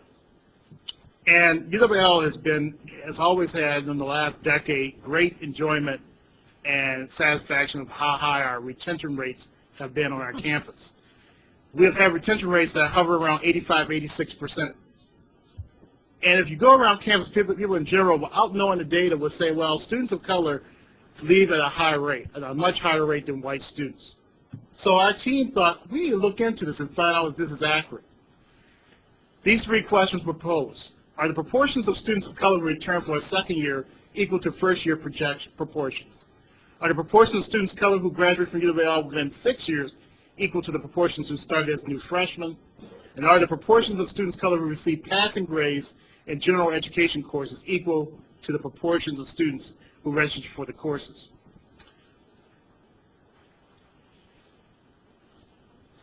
Very intriguing data here. We are very happy to say that from the first year to the second year, students of color are at the same or reaching equity as majority students. In other words, we're retaining students of color almost at the same rate as majority students. For six-year graduation, though, there is a dilemma, a concern. If you see there again, the ratio numbers will show, the indices will show, for African American, other Asian, Native American, and Hispanic, Latino, we are below equity. But for Southeast Asian, the Hmong population, we're at equity. Rationale hypothesis for this is this. We think, and we have to continue to do more research on it, we believe that because of the Southeast Asian culture, and they're working together as a clan and as bonding together, their support, their network allows them to stay on to graduate. We feel that the other students are not having that same support on the campus, and that could be due to campus climate, and it could be due to other factors. We also believe that from the first to second year, the reason they're staying at a higher rate is because of several programs. Our Academic Success Institute, which is a summer program that allows students to be prepared to come to college starting in the fall, as well as tracking systems that monitor students during that first year. So we propose through the Multicultural Student Services Office and other retention areas and academic advising centers that we will move toward tracking systems throughout their entire undergraduate experience. That we will work toward raising those levels so that our students will end up graduating from UW. We also noticed that these students who are leaving UW do tend to go somewhere else to graduate.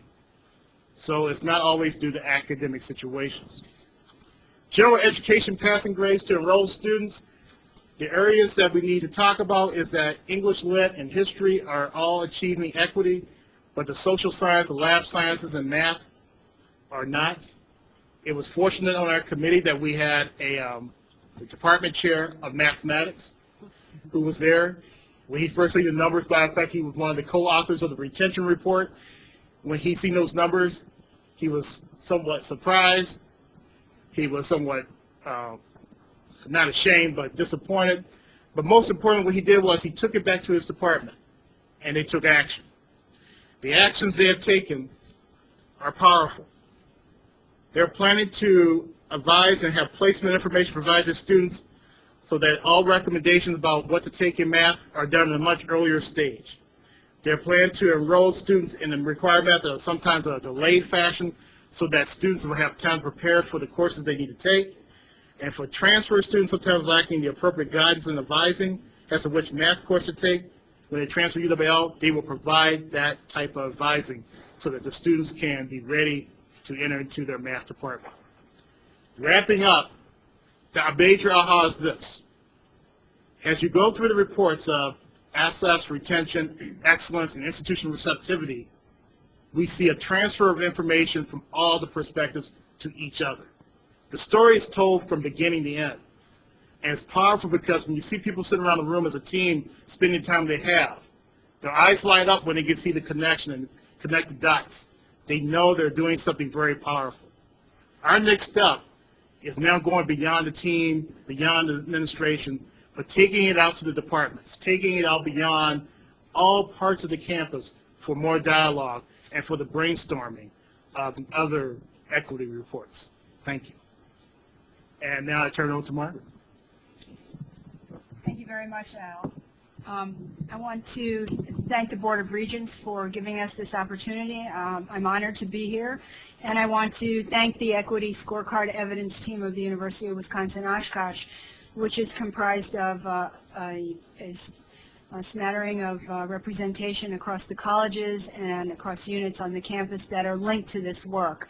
As a little bit of a background, I'd like to let you know that our committee meets twice a month for close to an hour and a half each time.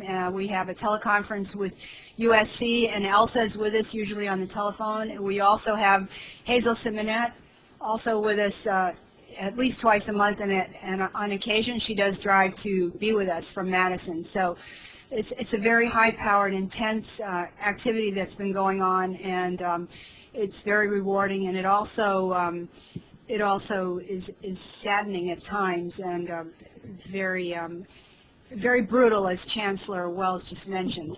It proposes and supports the notion that there are brutal facts, and we are uncovering them, and we are going to share some of those with you this morning. Let's see how this works. Yeah, I did get it. Okay, the University of Wisconsin Equity Scorecard Evidence Team, we developed a process early in our investigation and a conscious effort to continue with the notion of being transparent. Our campus has a culture of transparency. We maintained that we would do that from the very beginning, and we shared the data with our constituencies from day one. And there was skepticism, there was some pushback, and we had to listen carefully. We had to explain the process of the equity scorecard research, the evidence, and the way it would work, and that it is a data-guided process, that it is not a statistical study, that it works in different ways, and it will show us evidence that we had not looked at before and that we would examine in ways that we had not thought of before.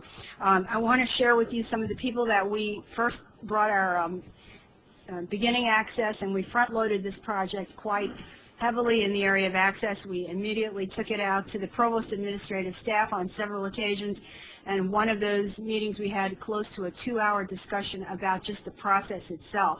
It was quite interesting, and we went back and did our homework immediately to redefine and talk more about the term equity and the low numbers that we had, et cetera.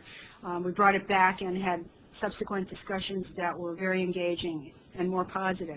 We brought it to the Academic Leaders Workshop, comprised of department chairs, the general education faculty, staff, and dean of the College of Letters and Science, the admissions unit, the advising unit, counseling center, the Center for Academic Resources, the Multicultural Retention Program, which is at the Center for Academic Support and Diversity. We brought it to the Oshkosh Students Association, the Executive Board, and the General Assembly.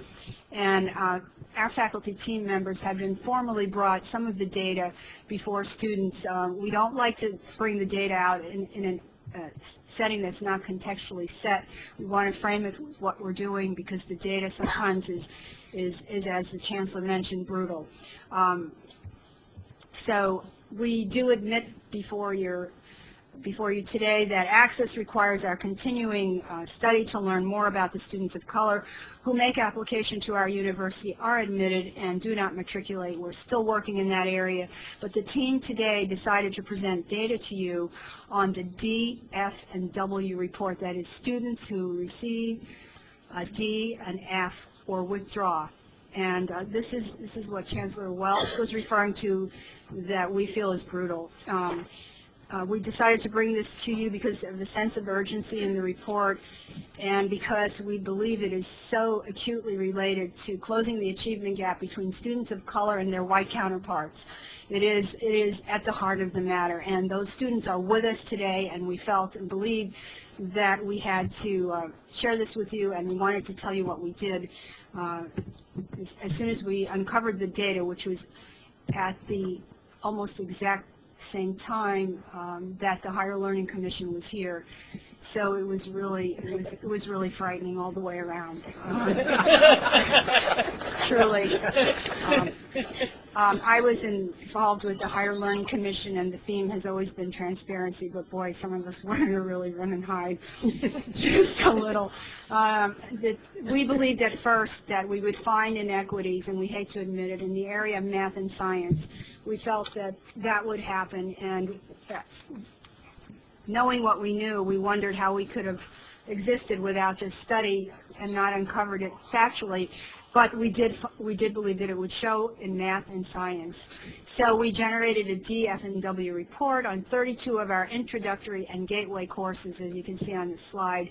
We defined 30% or higher students in a course receiving a D, an F, or withdrawing designates a class as high risk.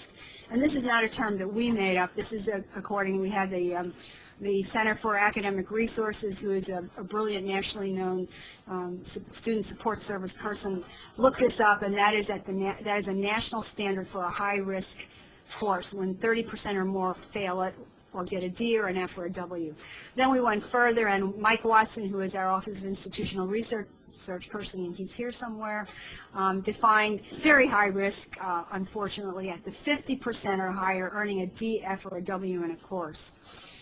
Let me see if I can move this forward. So as I mentioned to you, we suspected math and science would be the culprit. What we discovered and what almost brought us to tears was nearly all the courses in the general education curriculum were determined to be high risk or very high risk for most racial and ethnic groups.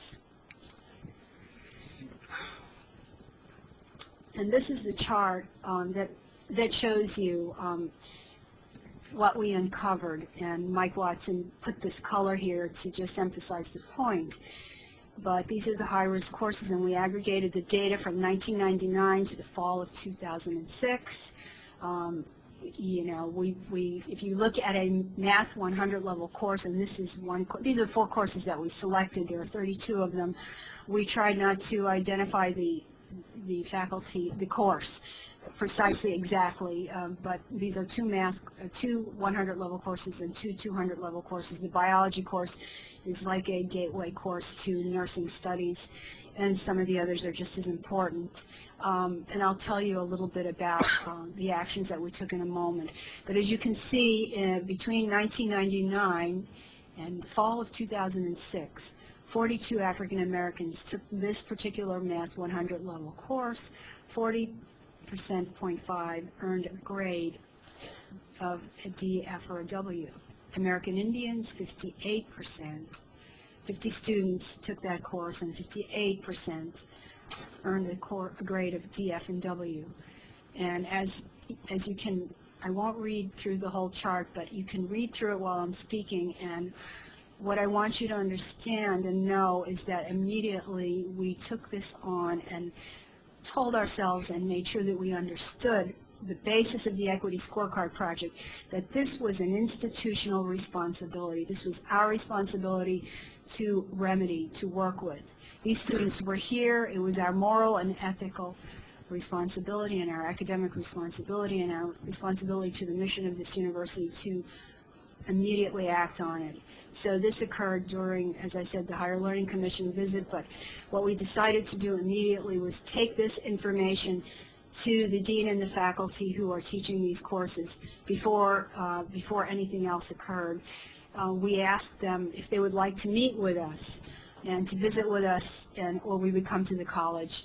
And this dean, who was interim dean of the College of Letters and Science at the time, and now is the dean, immediately came forward with more than 16 people, faculty members that were deeply concerned, and we sat in silence at a box luncheon, in which Elsa was on the, I believe Elsa, you were on the teleconference that day, and so was Vicki Washington. And they were so supportive with us as we went through the data. Some questions were asked that hinted of not understanding that this was an institutional responsibility, that the students were here, that they are matriculated and with us, that we owe them this education, and we moved forward. So we went through the data, and Immediately, we began to see results that would take place quite quickly. We immediately learned that advisory tutoring and supplementary instruction processes are going to be revised. They're in review and people are talking. I see the director of advising is here right now, Lynn Freeman. She's very interested. She's aware that some discussions need to be made and different trends in advising will occur. We had the director of the First Year Experience Initiative with us that day when we examined these data, and that's Susan McFadden. She is the chair of that committee, and she's developing, okay, 30 seconds, she's developing the new First Year Experience for the campus, and they will do proactive programming. The Counseling Center is expanding its risk assessment instrument. That's a Noel Levis CSI instrument that we are going to see if we can get all students to take and proactively use those results. We need to create a campus climate study. We're aware that the institution, the system is doing that, but we have so small numbers of diverse students that we want to do something to find out what they're feeling, thinking, and knowing. We want to determine the meaning of this data for faculty and departments. And one of the startling things that's happening right now, and these are my closing words, the College of LNS is using this opportunity to apply for a UW System OPID grant to address the needs expressed by this brutal facts just uncovered. So I thank you, and I turn the mic over to Eugene, and thank you for your patience. Thank you. Do you need the clicker and the pointer?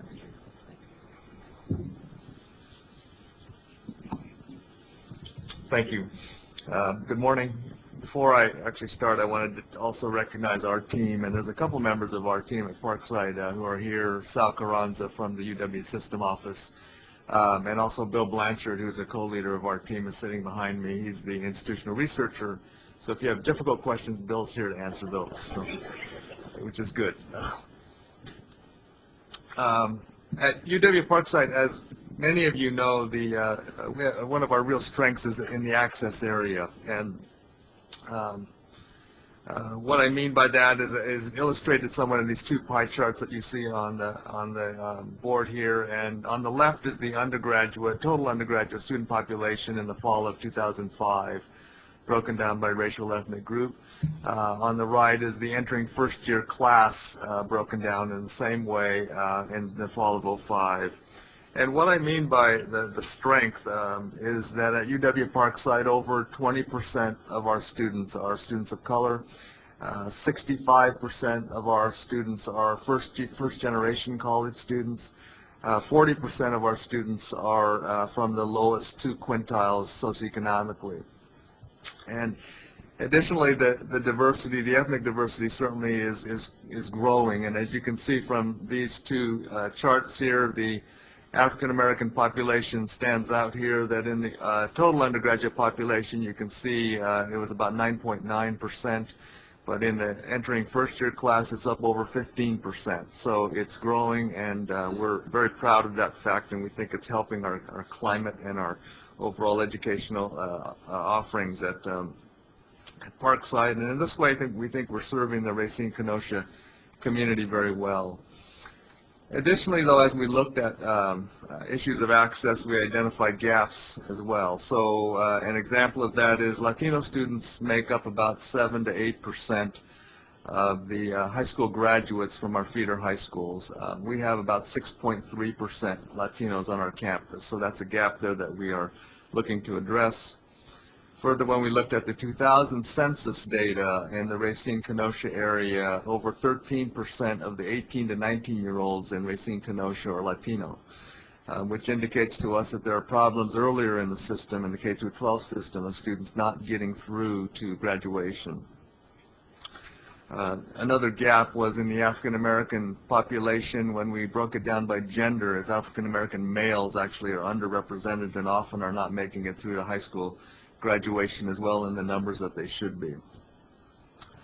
One more piece around this access that we were looked carefully at, and that has to do with the developmental skills area, that nearly 70% of the students at UW Parkside are taking at least one developmental skills class, either in reading or English or math. So our academic skills area is particularly critical for our student population. When we looked at the data, students of color are disproportionately represented in those classes, and the success rates are also problematic. So what are we doing about these access areas? And on the board are some action steps that we have identified. In terms of the Latino student population, one of the things that we're doing, actually have done, is we decided after looking at the data is that we need to hire an admissions counselor who's focused on Latino students. So we did that. That person started this last October, I believe, and is we're hoping that that person can help us close these gaps. We also are, from the Plan 2008 committee, are meeting with our pre-college programs to show them the data and see if we can do some more long-range planning around how to impact that area. Similarly, with African American males, we actually already have an admissions counselor who's focused on the African American population. I think that's one of the reasons we're being successful in this area. But we're also, the Plan 2008 committee is also meeting with pre-college around this particular issue with African American males to see if we can get more of them involved in pre-college programming.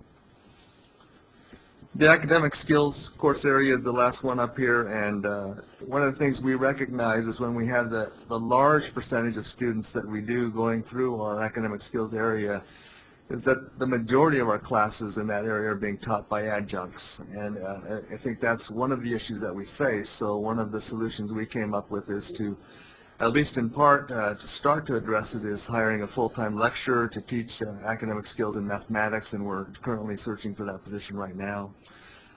Long-term, again, the Plan 2008 committee is meeting with the first-year experience committee to try to develop long-term strategies to make sure we're meeting the needs there.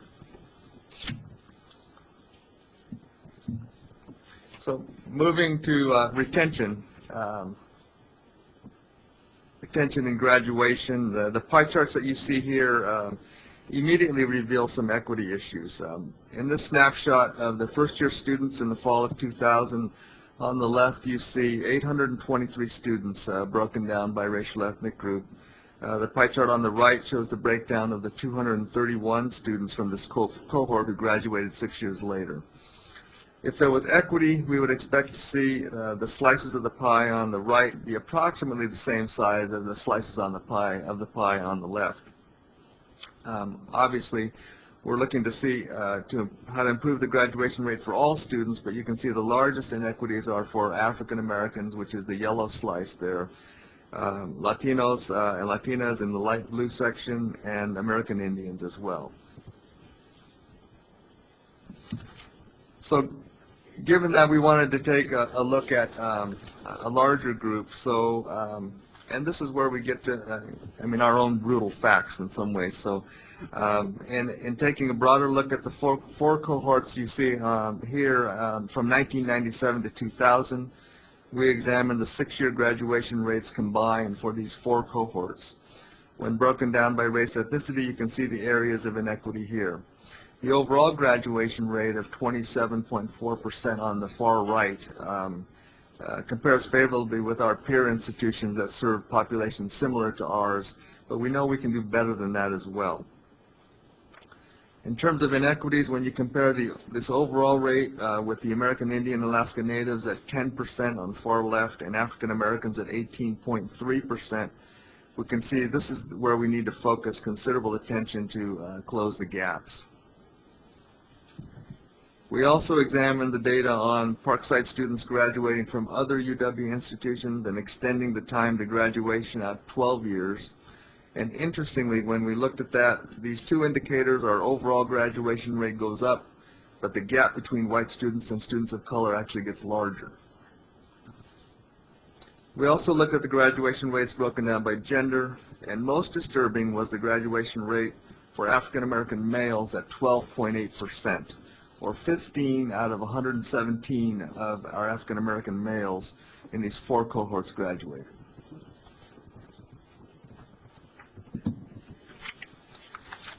Which leads to this final slide on retention and graduation and our next steps and what are we planning to do about this. In defining these next steps, you can see the areas of concern we've raised here, beginning with these 4 racial ethnic groups, some of them broken down by gender where we identified issues. We also discovered a substantial percentage of our students are enrolling and not returning for the second semester, so we want to look carefully at that and some of the reasons that's happening. In attempting to address these areas of concern, the Plan 2008 committee is meeting with relevant departments and faculty and staff to share the data and strategize on action steps that can be taken. For example, after presenting to the Faculty Senate, the all-faculty meeting just last week focused on issues of student success with ideas such as utilizing students as peer mentors is being successfully utilized in our theater arts department. There are several Plan 2008 meetings scheduled with departments coming up later this month as well. Additionally, we have a number of student success initiatives that have been designed by our faculty and staff, funded on a one-time basis. And I'll give you 3 examples. One is the linking of developmental skills with college-level courses to build learning communities. A second one is using some current research on student learning to improve success in introductory psychology courses. And the third one is developing a summer institute on infusing multicultural perspectives into our general education curriculum, which will happen actually this summer in June. So the plan is to gather data on what's working on these different initiatives. We have many of them beyond those 3, and hope to have the resources to continue those that display the most promise in student success. Finally, as this process will be an ongoing one, the plan is to have an annual update on key indicators of our success in closing these gaps in access and success. We recognize the load this places on our institutional research office and hope to ensure we are adequately able to staff this office to continue the work we've begun. And I think just one final note is I think what's particularly important to us at Parkside, and I think for everyone involved in this, is there's a tendency, because these gaps are so, I think, vexing in many ways, not just in our state but nationally, is a tendency to kind of normalize these gaps, and that's the last thing we want to do. Because the gaps are abnormal, and we want to recognize them as such and recognize that there are things that we can do about them if we have the will to do it. So thank you very much. I'm going to turn it over to Rita.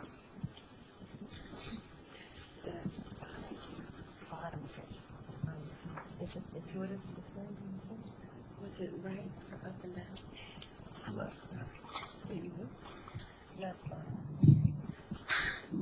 Our unique mission of providing access to higher education in the urban center of Wisconsin while serving as a research hub for southeastern Wisconsin has long required UWM to grapple with the questions that revolve around the best way to ensure UWM serves the community and the state.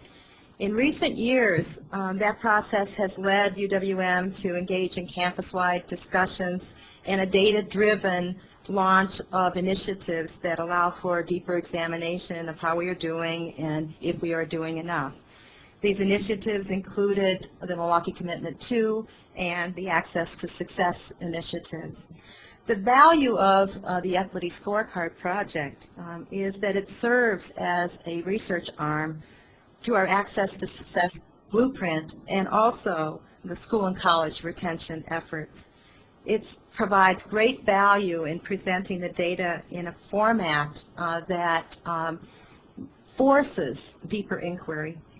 And it's a significant tool that we use to engage the campus in dialogue about what the data means and how we can act to address the inequities. We chose to share the data as we were going along, and so have completed the access and almost completed the retention. What we're finding is the more you dig, the more you want to continue your inquiry.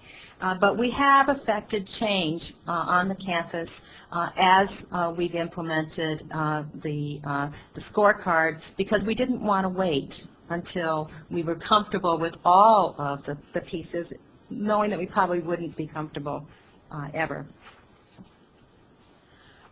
Key findings from our analysis are very, very similar to that already described by my colleagues, and they've done a very good job. Our challenge late in this presentation is to find something unique. UWM does have the largest number of students of color in the UW system, with 55% of all resident undergraduate African American students and 45% of all Wisconsin resident African American graduate students. MPS is very important to our diversity efforts.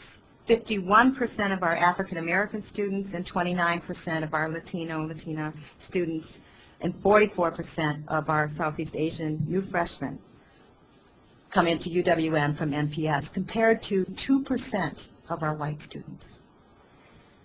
Many students come to our institution without the necessary academic preparation and or support advising network. And this is demonstrated by a large number of incomplete applications, 2 to 3 times higher for underrepresented student populations, and a large number of students placing in developmental pre-college math and or English. For example, in the fall of 2005, 67% of our African American students, 49% of our Latina students, 24% of our white students placed in math transitional courses. The numbers are 86% and 80% respectively for MPS students.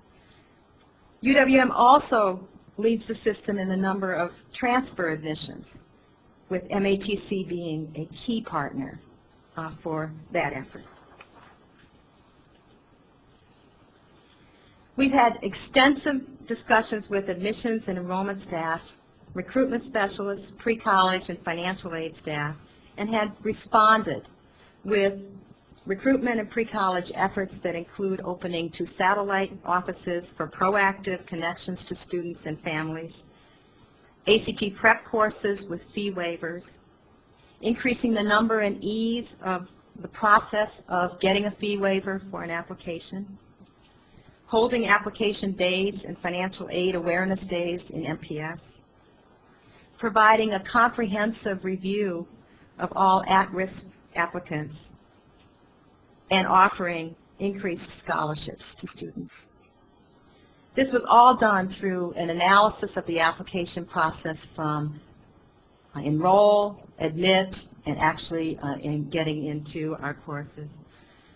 We also launched an individual follow-up for all applicants of color, and our volume is high, but we call, have postcards and letters to all students of color. We've launched a Panther track, guaranteed admission program between UWM and MATC.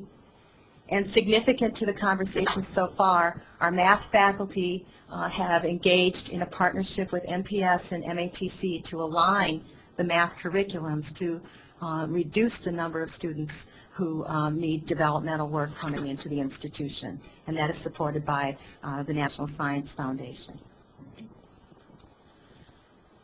Through the Equity Scorecard Project, UWM evidence team reviewed and analyzed disaggregated data on retention and graduation of students by racial and ethnic groups. This enabled the team to identify inequities in the application and achievement gaps. Those gaps are around 15%, as was described earlier by other institutions. Although we found that the #1 reason students leave our institution through our survey work in good standing is financial, we have many, many students who leave the institution with less than a 2.0, who are asked to leave the institution. And that gap in between targeted and non-targeted populations is 15%, but is reduced dramatically when students come in college ready. This is a dense chart. All of our data was dense. The blue is good, the red is bad. What I have been able to do is use this data in discussions with the deans and associate deans in the schools and colleges around why students leave the institution in the first year.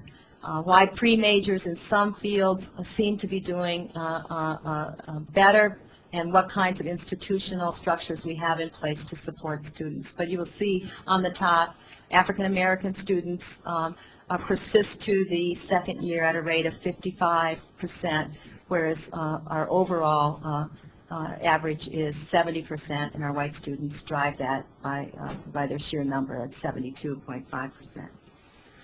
Our 6-year graduation gap is very similar. We launched our Access to Success initiative several years ago because we found that we were losing students in the first year, and then once we kept them through sophomore year, our retention of students was rather significant.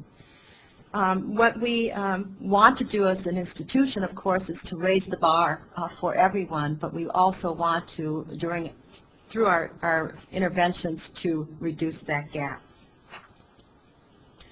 This gives you a sense of how the Equity Scorecard is helping us think in terms of reducing the gap and raising the bar for everyone.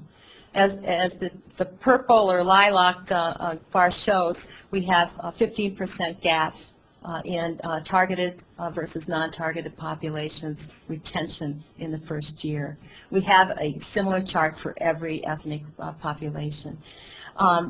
Going down is good here, and some of our Access to Success initiatives, we're not seeing much of a change in the gap, and we're assessing how we may look at things differently next year. Others have done a remarkable job, and you can see that for students of color, we're seeing improvements by instituting programs such as tutoring, supplemental instruction, freshman seminars, increasing our residence hall, and most dramatically and most remarkable is the Bridge program. This is a summer program for students who come into the institution needing pre-college work, and our students of color actually have performed much better than our majority students. Finally, I would say that we are sharing strategies across school and colleges. We have continued to expand our Access to Success programs based on the Equity Scorecard data analysis. We are expanding the support to the schools and colleges around the at-risk courses in LNS, literacy programs in our library, and we're creating a first-year center to help better coordinate our efforts. So with that, I will thank you all and turn it over to my colleague, Don. Thank you. I'd like to begin by thanking our Equity Scorecard team on our campus. They've done a great job. UW-Whitewater has welcomed the Equity Scorecard Project on our campus. We view it as a valuable way to assess the progress which we have made in improving opportunities for students of color, and also for identifying areas in which the campus has achieved less than full equity for these students, areas where we need to improve. We want students to come to our campus and be retained, to graduate, and then go on to be alums that we can point to with pride as examples of high quality for our students and the high quality of our institution. The excellence perspective in the Equity Scorecard Project is intended to answer the question, are students of color achieving excellence at the same rate as other students? Are they really excelling?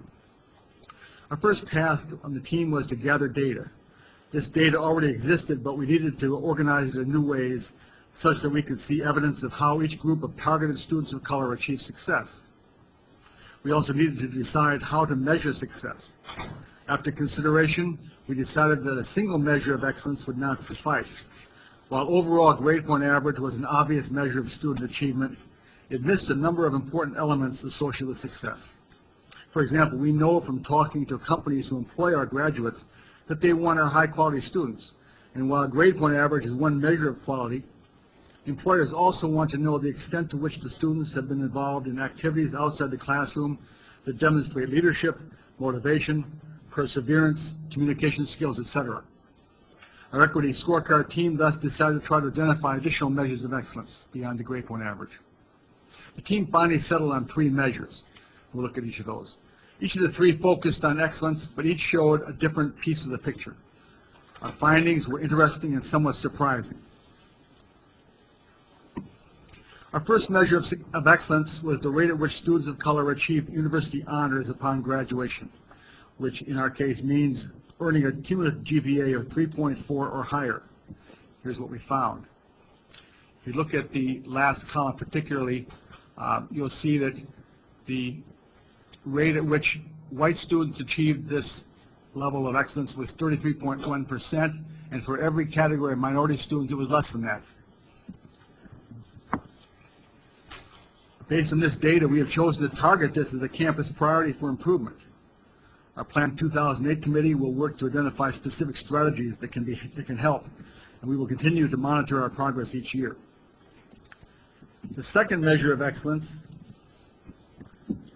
studied by the team was the rate at which students of color participate in 6 selected programs of excellence on the campus. Here we see a different finding. See, the 6 programs included the honors program, undergraduate research, study abroad, peer mentors, campus ambassadors, and resident advisors, resident assistants. We looked at the rate at which each minority group was participating in these activities. Looking at the last 2 columns of the table, you'll see that for every category of students of color, they represented a higher rate than would be expected given their numbers on the campus. For example, African American students participated at 8.8% rate. On campus, they were only 4.4% of the population. And going down, you see the same thing for every category. We believe that this shows the results of efforts by the individuals heading these programs to attract multicultural students. We think that students benefit from participation in these programs, and participation distinguishes them as high-quality students. Finally, the third measure of excellence studied by the team was the proportion of Whitewater graduates of color who enroll in a UW graduate program within 3 years of graduation from UW-Whitewater. These are our findings. Again, look at the highlighted columns, I think, for the comparison. The highlighted black versus the highlighted blue and red. As can be seen, the rate at which our graduating students of color enter a UW system graduate program within 3 years of graduation from Whitewater was once again higher than it was for white students.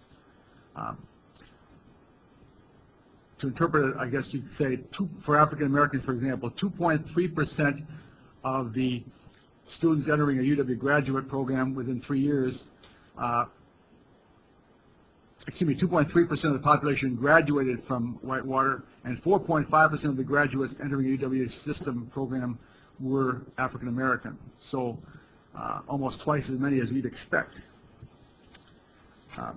Acceptance into a graduate program can be one characteristic of an excellent student, and we were pleased to see that our students of color are applying for graduate programs and being accepted in graduate programs at a higher rate than expected. As a result of our Equity Scorecard study of student excellence, we were able to get a clear view of our students' success patterns. We can now focus our attention on trying to improve student GPA while knowing that our students are already achieving success by other important measures. We are not satisfied that things are okay as they are, but we are now able to better focus our attention on areas where we need to improve. Thank you. Vicki has... I just have a couple of quick things to say. And you can see how, in my opening remarks, how difficult this work can be, but we see these data as presenting great opportunities for the UW institutions to improve their performance in working with students. When I opened this morning, I neglected to mention 2 people that have been really important to this work, and I wanted to go back and clean that up, which is why I asked Don to let me say that, and they are Sal Carranza and David Blau. David has been the institutional researcher from OPAR working with the OAD team and all the campus teams, and I can personally say without David, we probably would not have understood some of our assignments in addition to Estella and Elsa's help. And Sal handled 2, he was a representative on 2 teams because we didn't have the staffing in OAD to do that. So he worked closely with both Parkside and colleges, and I did not want to forget to acknowledge the amount of work that they committed to this project. So with that, I will turn it over to Ron. Because I know we want to have an opportunity to hear from Dr. Ben-Simon and Dr. Macias and also have time for questions. If you could just go to the next slide, which outlines the next steps, and I think you've heard from the teams. They are going to be completing their remaining perspectives. One important point to note here is that this is a process that does not come to an end. It is really a process that continues as what I might call, if I may, a continuous improvement process that becomes embedded in the culture of the institution. And I'm sure that you've gotten a sense from that in the presentations that have been made. To finalize the reports, to communicate the findings, and I think you've heard a good deal of that work is ongoing and continuing, to develop interventions and solutions, and again, you've heard a bit of that as well, to assess and evaluate the impact of this and to see whether it might be worthwhile to expand this pilot project more broadly to the system. The train-the-trainer models, working with the USC team, we feel is a really important next step as well. And finally, to embed what we learn that has system-wide implications in our planning for the next Plan 2008, if you will, or the next initiative relating to diversity, since we are rapidly approaching 2008. Let me also connect this work to other initiatives that are ongoing. Clearly, there are a number of growth agenda initiatives from campuses that are directly related to the work of the scorecard. In particular, access and recruitment initiatives from campuses like Green Bay, La Crosse, and Whitewater, and retention initiatives that are part of the growth initiative in the budget proposal from Parkside, River Falls, and Whitewater. I think you get the sense that this work requires a lot of courage and perseverance, and I might add that Dr. Ben-Simone's and Dr. Macias's participation has required the same. Weather has not been friendly to them, not only today, but in a number of other instances that they've traveled to Wisconsin. And it's a little bit ironic that we're going to be moving from this section to prepare to our next season's weather concern, which is tornadoes. So welcome to both of you, and why don't I turn it over to you for your perspectives. Thank you. Thank you very much.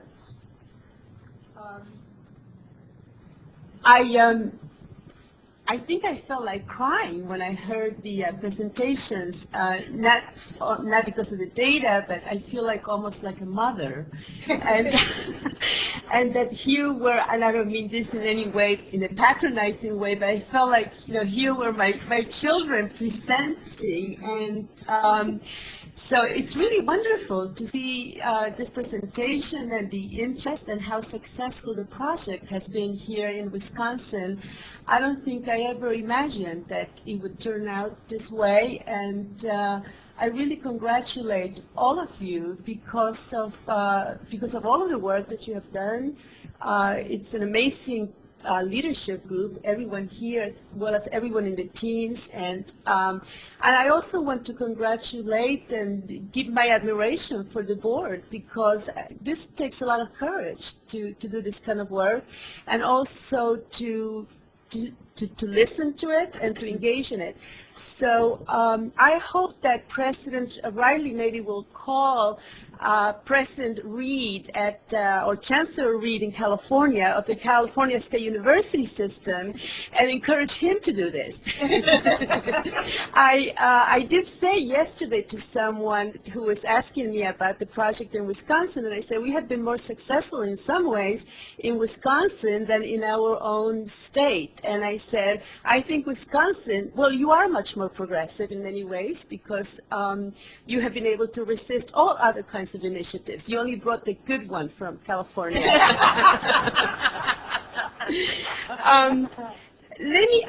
I know that there are probably lots of questions, and I want to say only one thing, really. There are many more things I could say, but I want to say one thing. When one does this kind of work and you disaggregate data in this manner, there is both benefits as well as potential risks. And I want to talk about the risk. The risk is that when one begins to see these disparities across groups, our immediate tendency is to think that there is something wrong with the students, that they did not do well in high school perhaps, they came into college underprepared, and so on. I want to tell you that this data repeat themselves in all kinds of institutions regardless of students' entering characteristics. And just to give one example, some of you may be familiar with the book Shape the River by the former presidents of Harvard and Princeton, and they actually looked at African American students and white students in the most elite institutions who entered with the same high SAT scores. The average was 1,300 for one of the groups that they looked at. And 4 years later, regardless of those similar SATs, 4 years later, African American students still had considerably lower GPAs than the white students. So it is not simply an issue of the students, it's also an issue of our institutions and our own practices. And I want to stress that because ultimately the changes come about by people. They come about by faculty members. And I'm a faculty member as well. And that's one of the reasons why we think it's so important for faculty members to be involved in this process, because it's a way of learning how they might need to reflect in their own practices. And the last thing that I want to say is that this is a very big problem. It's a multidimensional problem. It manifests itself in the individual classrooms, but also in the interactions among people, and also at the level of policies and practices. So one has to think about it from all of those perspectives. And one last caveat that I would say is that what the scorecard does is it identifies gaps, but it does not identify what the solutions are, nor necessarily what the exact nature of the problem is. So that often one has to resist the desire to want to create a solution immediately. It is important to decide which ones are the most serious gaps and concentrate on those in terms of trying to understand them better. And I will leave it at that. I'm sure that there are lots of questions, and I'm really glad that my plane got here on time, because I think this has been one of the, for me, one of the most rewarding moments, I think, of my last several years in my own professional life. So I do thank you for that, really, quite honestly. Thank you. Okay. We know that this was a long presentation, but I think based on the richness of it, we all understand why, given that we had 6 institutions. So now is the time for questions and answers. Questions and answers. Questions and discussion. Okay. Judy, Ben. Whole presentation, and there are millions of questions that could come, and I appreciate this very much. Let me ask one question. Except for the Parkside report, there was no mention of gender in the information, and I'm wondering if that isn't fairly important across the board. I think to the Milwaukee analysis, and we broke down male-female in every category of race and ethnic group, and we didn't find necessarily the same patterns as Parkside, but we did look at gender. And there is information that is useful, I would assume. Right, and in our full report we have information. That would be, At Whitewater, we also studied gender. It did not appear to be an issue, except very small. It could be studied more, but we didn't find it as something that was anywhere near as important as the other things. At the colleges, at the UW colleges, we also looked at gender under both access and in retention. And in fact, in the retention perspective, we found that gender, breaking out data by gender, actually skewed our data, because our females that come into our institution come in from in the higher 2 quartiles, and our males don't. And so we found that really messed up our findings.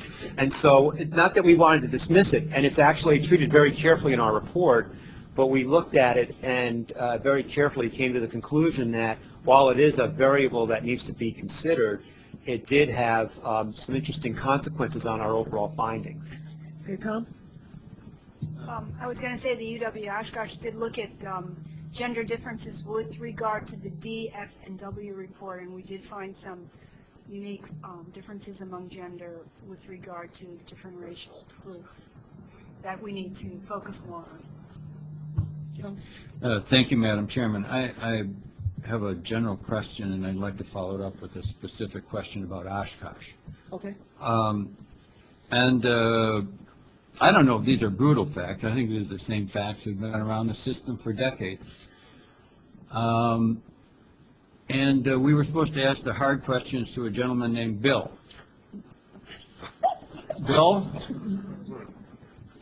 here's my question.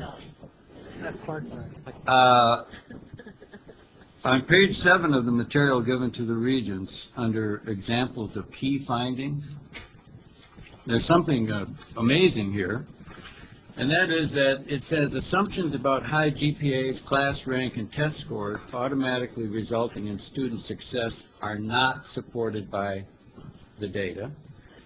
For example, in some cases, contrary to commonly held assumptions and beliefs, there is little to no evidence of a correlation between high GPA, class rank, and test scores and student success. Sort of threw out 200 years of conventional wisdom there, and I don't know what it means for our holistic admission policy, but what data would lead to that broad statement that these admission requirements that we all mouth are somehow lacking? Tom, I don't think that's a Bill question. I think this is a key finding across the board. So, Vicki, I don't know how you want to handle that. I can certainly respond to that. At UWM, we have analyzed data for a long time, and ACT and high school rank seem to hold as predictors better in the white population than they do in our students of color. And we have had a comprehensive review of students of color for a long time in the process, because we've known that students can come in with very low ACT scores and high school rank variability and do very well at UWM, and others can come in with higher ACTs and they don't do well. So there really is less predictability in our students of color population than in the white student population. At La Crosse, we noticed the same thing. We noticed that students with ACT composites of 23 and above, compared to a cohort of students with ACTs below 22, those below the 22 were retained at a higher rate and ended up graduating at a higher rate than those at 23 and above. The team was, dumbfounded. We were assuming the opposite, that if you come in with a higher academic preparation, that you would end up graduating from the same institution. What we started finding out in another section of the perspective is excellence, is that we started seeing students who really appreciated their quality of their educational experience was related to faculty relationships, related to doing internships and research studies with faculty. We started to see the connections as we go on through the perspectives. We're starting to think to ourselves that those students who are 22 and below are spending more time with the faculty and support staff and building relationships to maintain them staying at UWL. The other thing we're going to have to track, though, is those with 23 and above, where are they going? If they're not staying at UWL, are they end up graduating? That's part of the digging and continue to look for more information that's taking us time. Okay, on the Oshkosh chart of the D, F, and W, and from this question you'll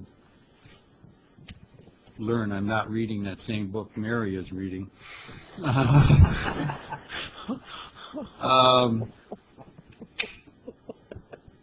When you look at that chart and you look at how pervasive it was, and even across all of the categories.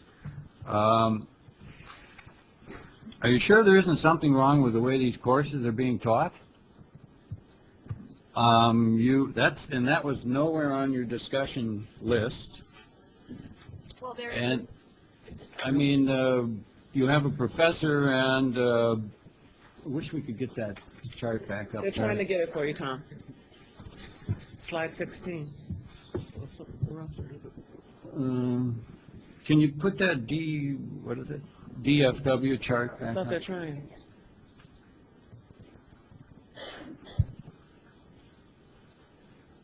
Let me just say while we're waiting that the fact that we are rejecting the deficit model en masse and looking and reflecting at our own institutional practices, we are definitely looking at instructional practices, and the faculty came to look at that and think about that with us. Those are the next steps that the dean that I mentioned and his faculty are discussing right now, and that is part of the OPIG grant that is being applied for to infuse some new information into the teaching of these courses and the delivery of these courses. Okay. There are lots of ideas that. Well, it wasn't on your list, though.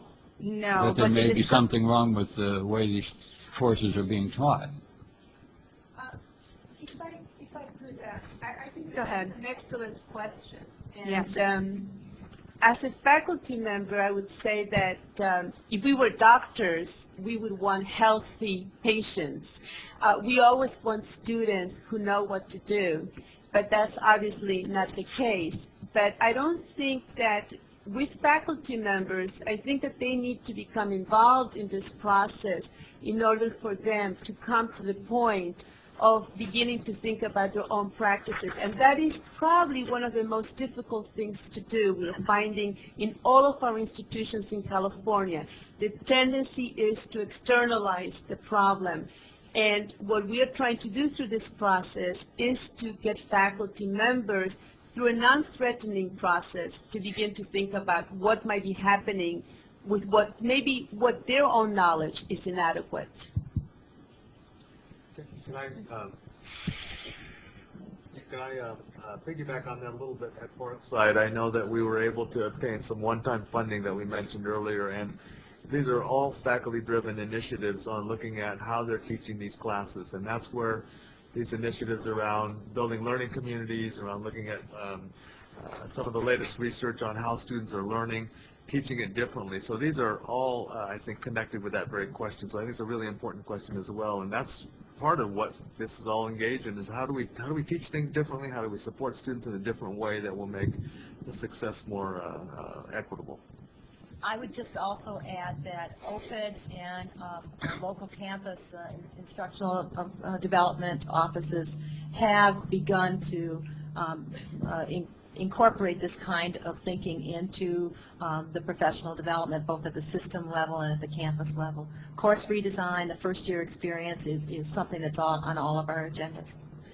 So the point of presenting this type of information to a group of faculty in that department would be to engage them in this kind of discussion about what is wrong, what is happening, get them to own addressing what they need to do to correct and achieve better equity and educational outcomes for the students in these courses, as opposed to having administration, which you know doesn't work, go in and say, you have a problem that you need to fix. So that's why the process is structured in the way it is, to engage people who are closest to the issue and able to do something about it. It's also the only way to really embed the change process amongst people who can really do something about it and sustain it over time.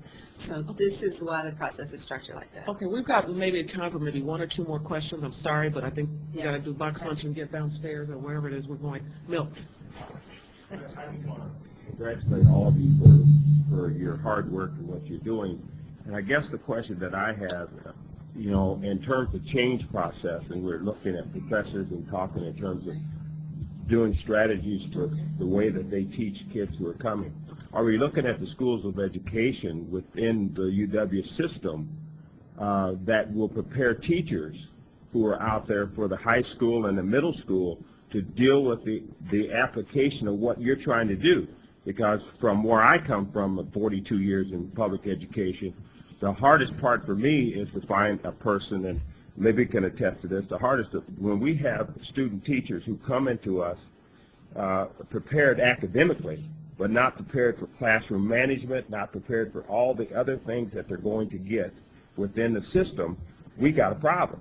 So you can do whatever you want to do, but you're still going to get the kid coming when we're not preparing educational leaders within this K-12 system to deal with all the issues that are out there. And I look at this and I really understand it, and I know what you're going through, but you got educators who you have to retrain, and if you got a 30-year teacher on your staff and you're saying we need to make some changes, it's just like you guys are going through. It's hard to do, but there's no money to retrain anyone, because in the public school system we have 2 days in service a year for half a day. I could address some of that. In this budget request, there are two initiatives around the issue of teacher preparation and education. One is the systems request for Urban Teacher Institute, and the other is the request from Milwaukee for an expansion of the math partnership. I think these are two very important funding sources for improvement. The Milwaukee Journal-Sentinel today had an article about math and English preparation in MPS, and the data that they cite is reflected in what we're seeing, in that English preparation seems to have improved, and we still have to address math preparation. The other piece of that is a grant that we have funded by the Carnegie Foundation for Teachers of a New Era, and that is in full partnership with MPS, bringing teachers to the campus and focusing on content knowledge, as well as continued support for teachers and interactions with faculty members across letters and science. So we've got a multi-pronged. Yeah. Wish that such a new style. Mm-hmm. Yeah. Yeah, right. Please correct me if I'm wrong in some assumptions I'm going to make. And actually, I participated in the 2004 review. But it appears to me, based on the executive summary, it says the Board of Regents noted persistent gaps in achievement for students of color and established closing the achievement gap in recruitment, retention, and graduation as its phase 2 priority. And I don't think I've heard any statistics about where we're at from the end of phase 1 to almost the end of phase 2. And if we scored once or more than once, if we did the equity scorecard more than once, did we note any trends? What are the statistics? I'm wondering where we're at today versus 9 years of gathering this information. Regent Fellow, that's a very good question, and one of the things I was going to mention in my closing remarks, but most of the time didn't, and that is we are going to be at the June board meeting providing an update on phase 2 of Plan 2008, and that's an important, I think, an important component linked to this initiative to see what kind of progress has been made. So that will occur at the June board meeting. Tomorrow. And also the Achieving Excellence report tomorrow. Yeah, the will Achieving have a Excellence, preview. right. Yeah, sure. Well, I want to thank the individuals very much for the good work we've done. I think that one of the best things, and I say this with some hesitation when I say there's anything good about No Child Left Behind, but clearly one of the very best things of the No Child Left Behind law was the disaggregation of data by subgroup that allowed us to do exactly what you are doing, which is disaggregating data, bringing a sense of urgency to the problem, bringing people together around that shared responsibility that they, as you said, have to own the problem, and that we are going to meet our students where they are, and that that is our responsibility as educators to take them from that point. And so I commend that we are embarking on this now in our higher education system, because absolutely that has been what has been the best thing about No Child Left Behind, certainly in our state and quite frankly nationally, as I hear from my peers. I wonder if I could just say something about that. I do think that No Child Left Behind did very well in terms of requiring the disaggregation of data by race and ethnicity. What I would say, though, that is different about this is that it's not being externally imposed, but also that No Child Left Behind is more about the data and not necessarily about the inquiry process, which I think that if that exists, but it may exist here in Wisconsin, but in a lot of other states it does not, so that it has become basically measuring for measuring's sake rather than measuring for learning. So, anyway, thank you for your comment. I do have to defend that in Wisconsin. we have been fighting to not implement the law in that way. Can I make one comment about that, too? Because I really agree with that piece about the accountability. And I know I've had some caution about this process as we go through it in some ways, because I think it's so valuable. We know in some states with No Child Left Behind, what they've tried to do with closing the gaps is limit access. Right. And I think we want to be really careful about that, because access in many ways is what we need to be doing more of, and then we can also close the gaps. So I want us to be really, I think, conscious of that as we go through it. So thank you. David? No, not you? No, I don't. Okay. Can I close, or do you have something else you want to say? Okay. Adjourn. Well, I'm going to close, and then I'll let you. So what I want to say is, well, Estella, you talk about wanting to cry, and I wanted to cry, not because of mothering, but actually the power of the work that you guys have been doing on the campuses of 6 institutions that voluntarily participated in the Equity Scorecard Project. I think that I heard several things, one of which was there's been huge enlightenment, though brutal. Another was connecting dots, but between and across entities on a campus, that the data revealed new areas that were not anticipated and were a big surprise, and then opportunities, therefore, for low-hanging fruit, changes to be made and instituted immediately, which has been done with every campus, as I understood their reports. I think that we heard that the distinction between this process and perhaps Plan 2008 and the 10-year plan before that one, is that this hopefully is a process that every one of the institutions who voluntarily participated believes has a no blame factor, maybe less defensiveness once you get through the oh my God, is this me thing, and that the whole wider swatch, if you will, or swatch of involvement and engagement is something that's totally and radically different for our institution. So it has great potential for the long term. I hope all of us would agree. And I think that although slightly glossed over by Ron, I want to emphasize that one of the next steps of looking for other institutions to volunteer to participate in maybe this kind of inquiry process, we are really looking forward to, because I think in the long run we'll solve big things. And we'll do it in a very inclusive manner. And I think that's what the intent in all of this is. So I'm really, really thankful to all of you who participated. And I think the questions were great on the part of our regents. I want to thank especially Vicki and Rebecca, but Vicki's been at it longer than anybody, I think, in terms of the leadership of this initiative and the passion from which she has taken this on. So I want to commend you for that, Vicki. This is exciting work, and I think we are all looking forward to learning more. So with that, we stand adjourned. Thank you. Very nice. Stand adjourned.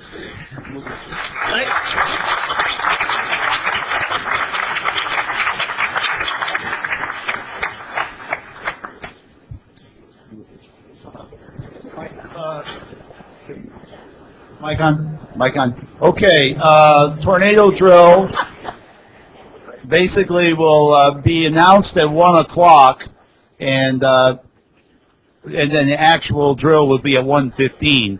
So what we're going to do is just move down to the Titan Underground, which is the furthest down you go in this building, and there are box lunches there, and you'll need to stay there till roughly 1:25, 1:30. Then you can move back here around 1:30, 1:35 to start the session again. I think it's in this room on the capital budget all region presentation. So enjoy your box lunch.